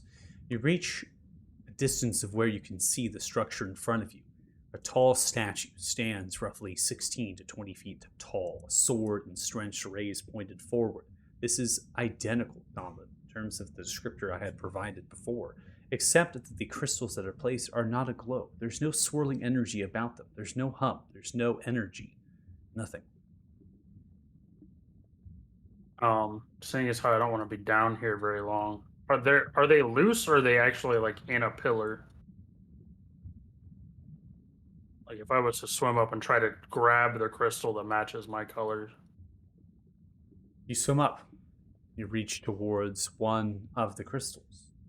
As you do, it's embodied into that golden kind of hold, right? So that golden kind of shaft extends upwards, right? And then that golden hoist just kind of holds that crystal. You reach for it, touch it. It's not warm, it's ice cold. There's no glow.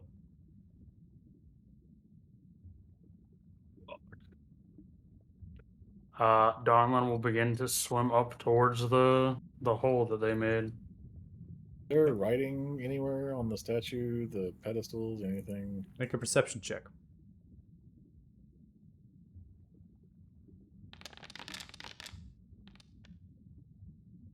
$18.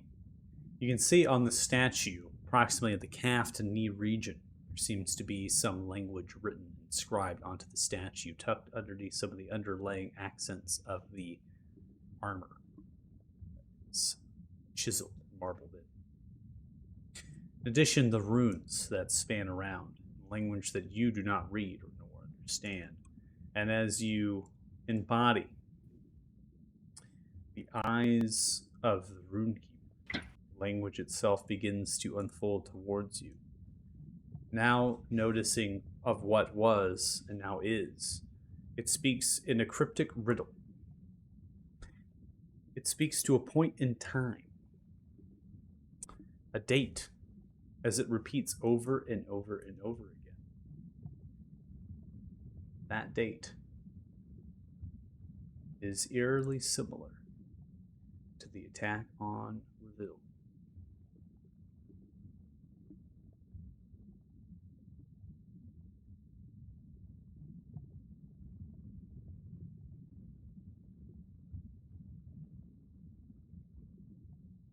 Donlin, you swim back up. Yeah, fuck that. It's cold. Kanan, please make another Constitution save.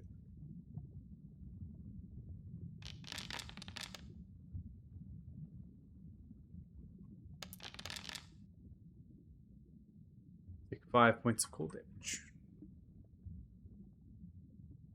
Suppose he will swim back up at this point. Cold. Was it worth it? Did we get magically transported to another place? I don't know. Does that mean it was worth it or not worth it?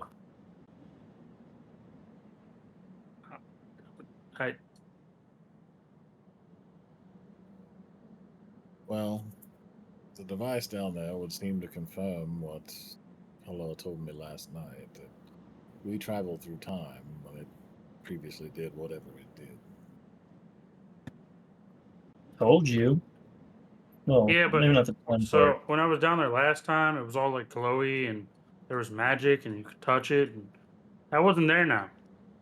It would seem that whatever world we woke up in, things are different.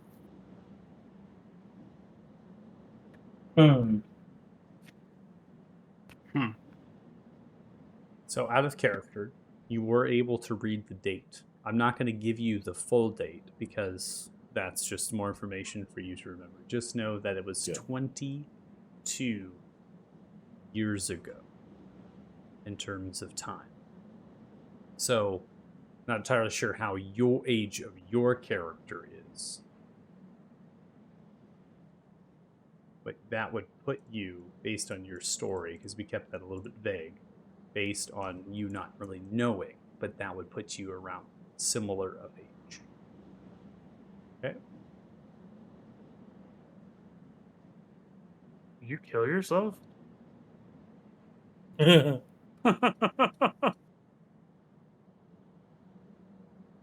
of multiversal shit.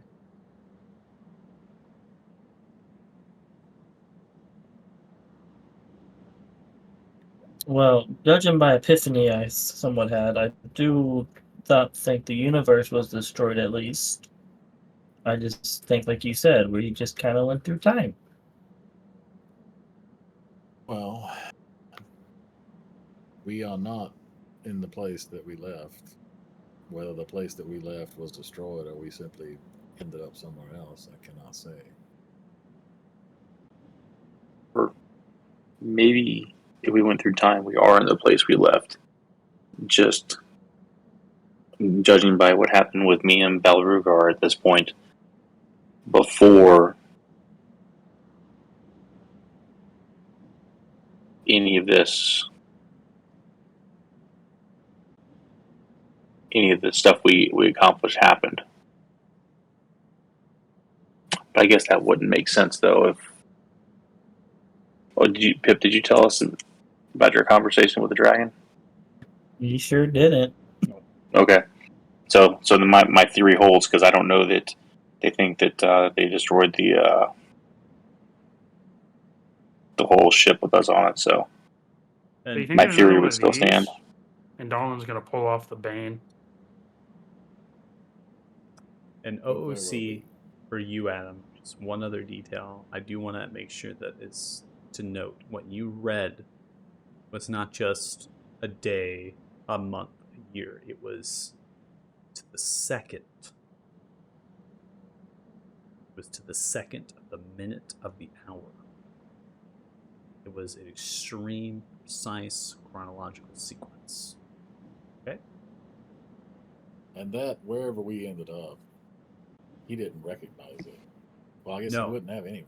You would not you would not Yeah, recognize you it wouldn't, because of Yeah. right. But it had specific place in terms of its reference into language. And because you do not speak the language, you don't know how to really work it backwards. You just were able to relate it to what you have distinct in your mind, which is why I gave you that information. Because really the language would speak as a coordinate rather than the actual name of it. But because you're reading it in your own mind, you have to translate it to what you can do, and that's the way that invocation works. So hopefully that makes sense. If you have questions, do ask. I'm tracking. So the question remains, where do we go from here?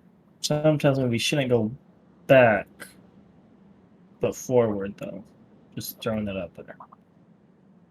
Well, hopefully this world is similar to the last one, and we can just go to Othema, and I can head on down to Olathan. Maybe Well, we're not it's- chosen anymore. So it would be a fine place to learn the state of the world. I think if we weren't chosen anymore, Donlin, we probably wouldn't have our stones still. Everybody still has their stone, right? Yeah. I have mine.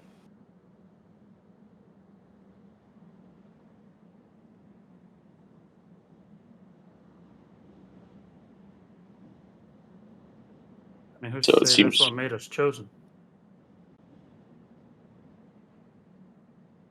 Isn't that what we learned from Balrugar?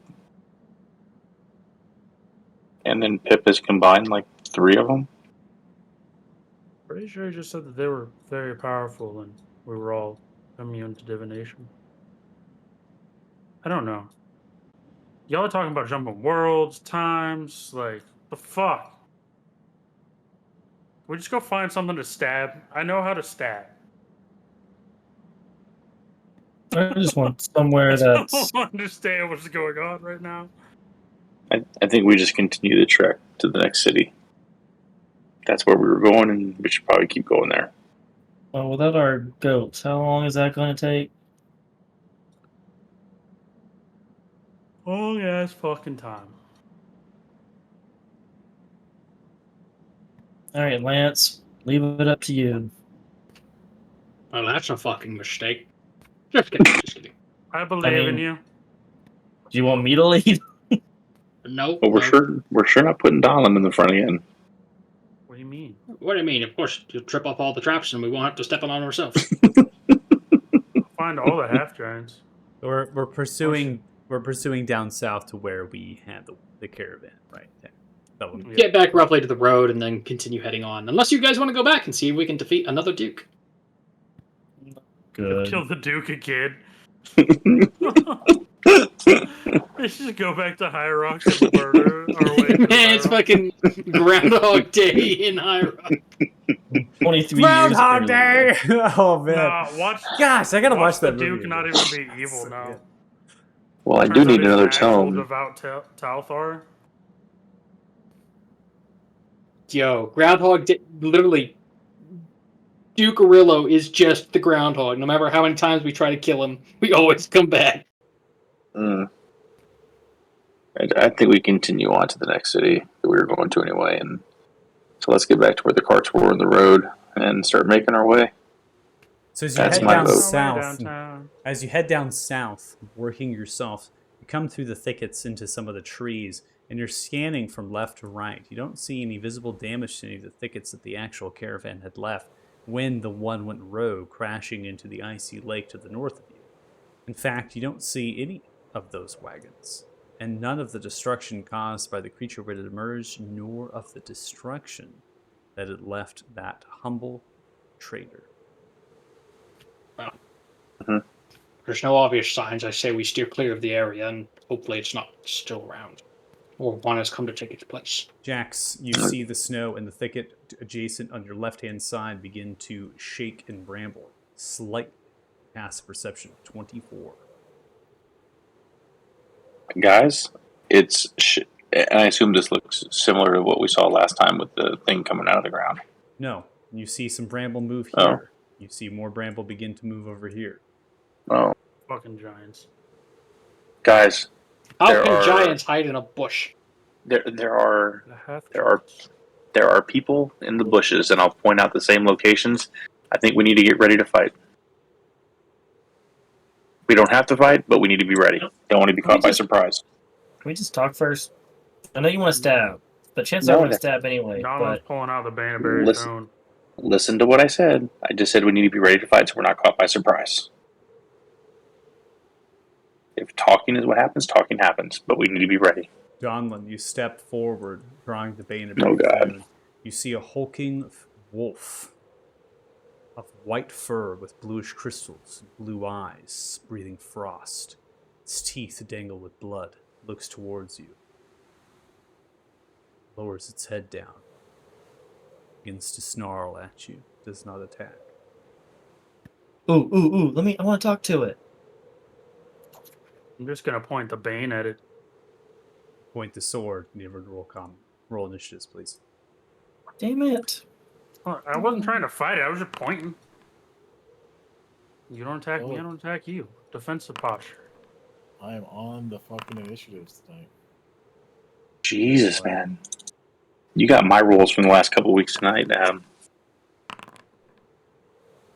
That's okay. I had advantage and I still rolled a 9. Let's go talk to a wolf.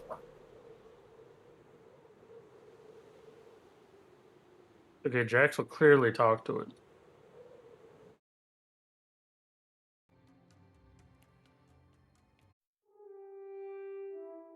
Alright, Jax, you're up first. All right.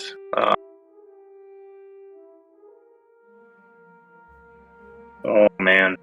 Hold on a second. Get the combat tracker out. I am going to move my full movement to get over here. Okay. I'm going to hold my attack until this specific wolf does some type of aggressive or hostile action toward anyone Okay. in the group. Since Pip wants to talk to everything, this is Pip's last chance to talk to shit before I just attack. And then I'll end my turn. Okay, Lance, you're up next. Well, Lance is very much happy to not go stand next to a giant wolf, so he's going to step back and load a sling and hold an action to attack. And that will be his turn. What's the condition?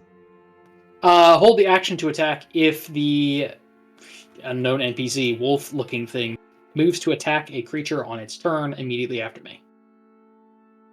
Okay.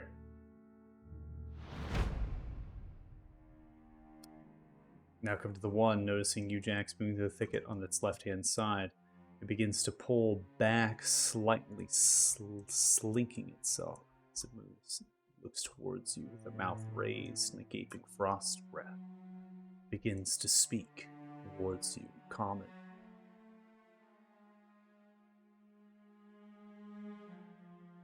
You would be wise to lower your weapon.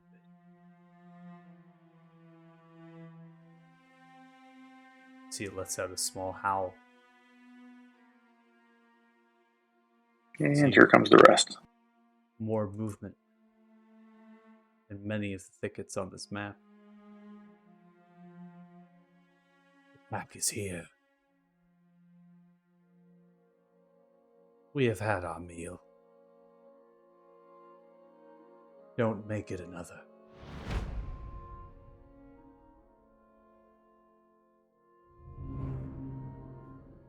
Your turn, Pip.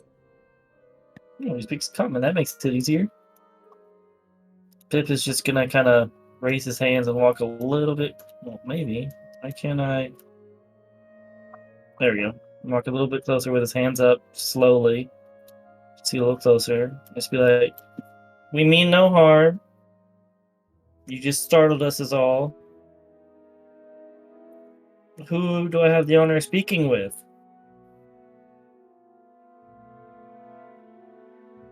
And that's all he's gonna do. Okay.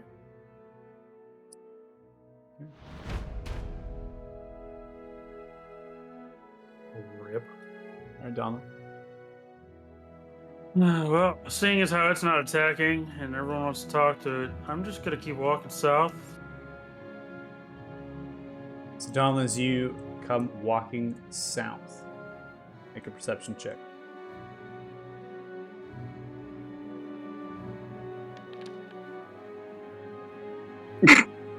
Donald.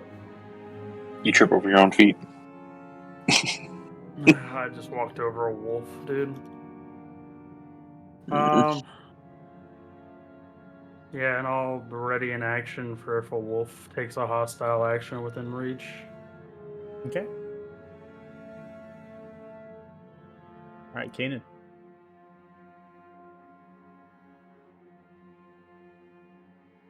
Well, it would appear that we're all making nice with one another. Simply step over here, look as non-threatening as possible, end my turn. All right, so now that we've gone through a full round of initiative, you're taking your actions appropriately based on the positioning between the two. Is anybody taking any sort of combat actions against the creature? No. Hell no, we outnumbered.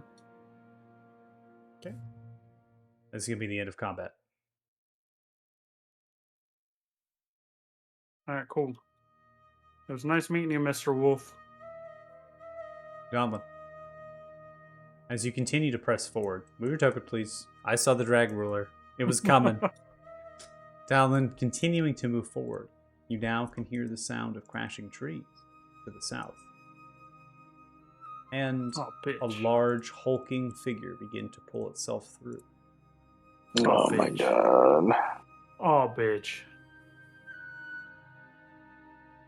We As get it fat is, you another see it brain has a monkey. slab of the same insectoid creature that you faced on its shoulder, wielding a whole axe onto its side.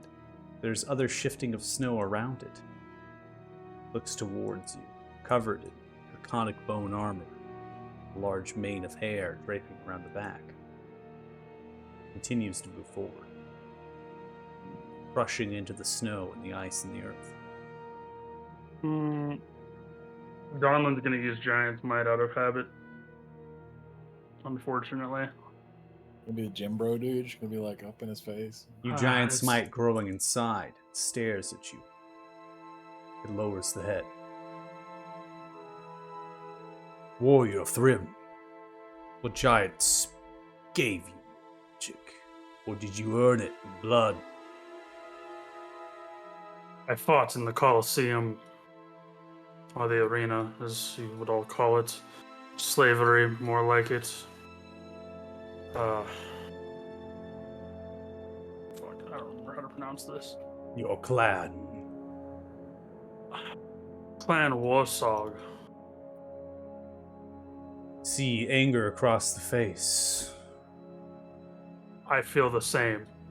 I plan to kill them all. Vengeance is needed against those that would ally themselves with dragon.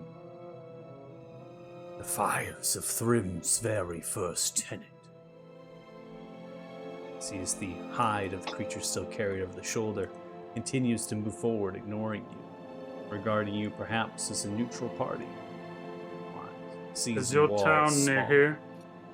stops and turns. It is far to the north in the Giant's Wood. Why do you ask? Servant of Thrym. I've been looking for an arena to fight in, and yours may very well be the closest to satiate my deal with Thrym. There is Sova. You may have your fill. If you can keep up. Brindle. With me. See as the wolf that's faced you, Jax, begins to move as the giant continues to march onwards across the valley. As numerous wolves begin to arise, there is over 24 of them. They begin to pull themselves from the snow and march on behalf of the giant. Seems excessive. Mm-hmm. That's a big wolf pack. John, seems like you're beginning to follow. Anybody else? Nowhere else to go. We just come all. We were just north. Now we're south, and now we're going back north. They But- also want to kill the dragons that everyone else wants to kill, so fuck it. The dragon did Oh. try to kill us. The giant and the pack are marching onwards, regardless if you follow or not. It's your choice. They're just If gonna go nobody else follow. follows, I would turn back for Athema, but yes, Donla would kind of like usher them to come. I mean, It's the if, party if decision. I That doesn't don't care mind. one way or another. Yeah, Jax is kind of still reeling the loss of his tome, and Valrugar not recognizing him. So he'll go wherever. Rejection sucks, doesn't it?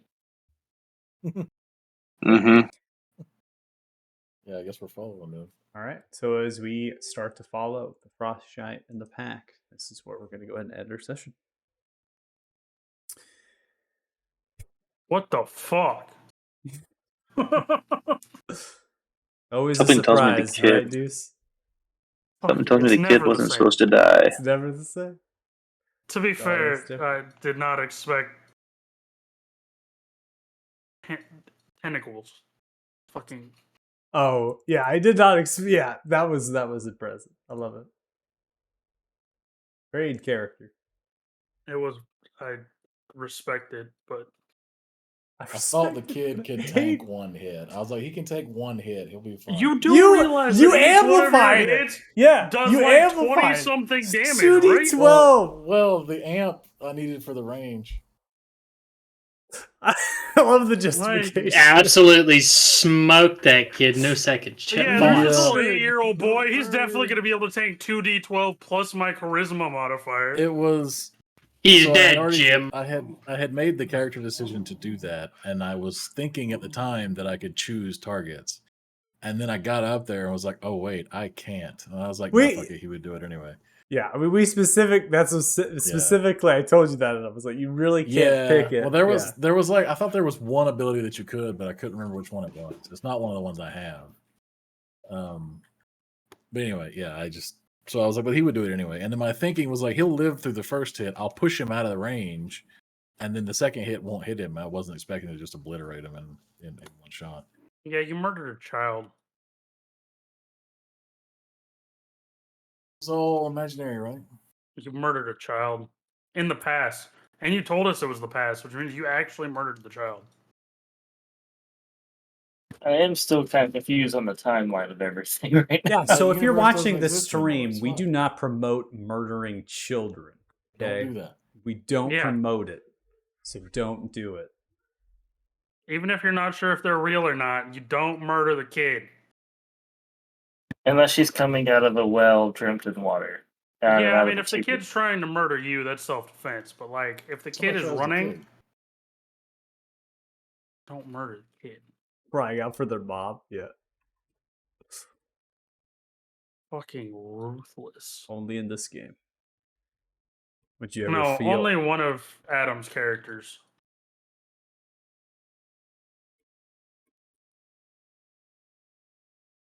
I was blindsided right now. The last so lost mean- words. His characters are on such a wide spectrum that this is something that I should expect from Adam's characters. Yeah, there's So always a ready to birth heal of them. chaos. Dude, there's always a birth of chaos in your characters, but Adam's Uh-huh. characters are dramatically different from each other. I just wanted to heal him, and then couldn't even heal him.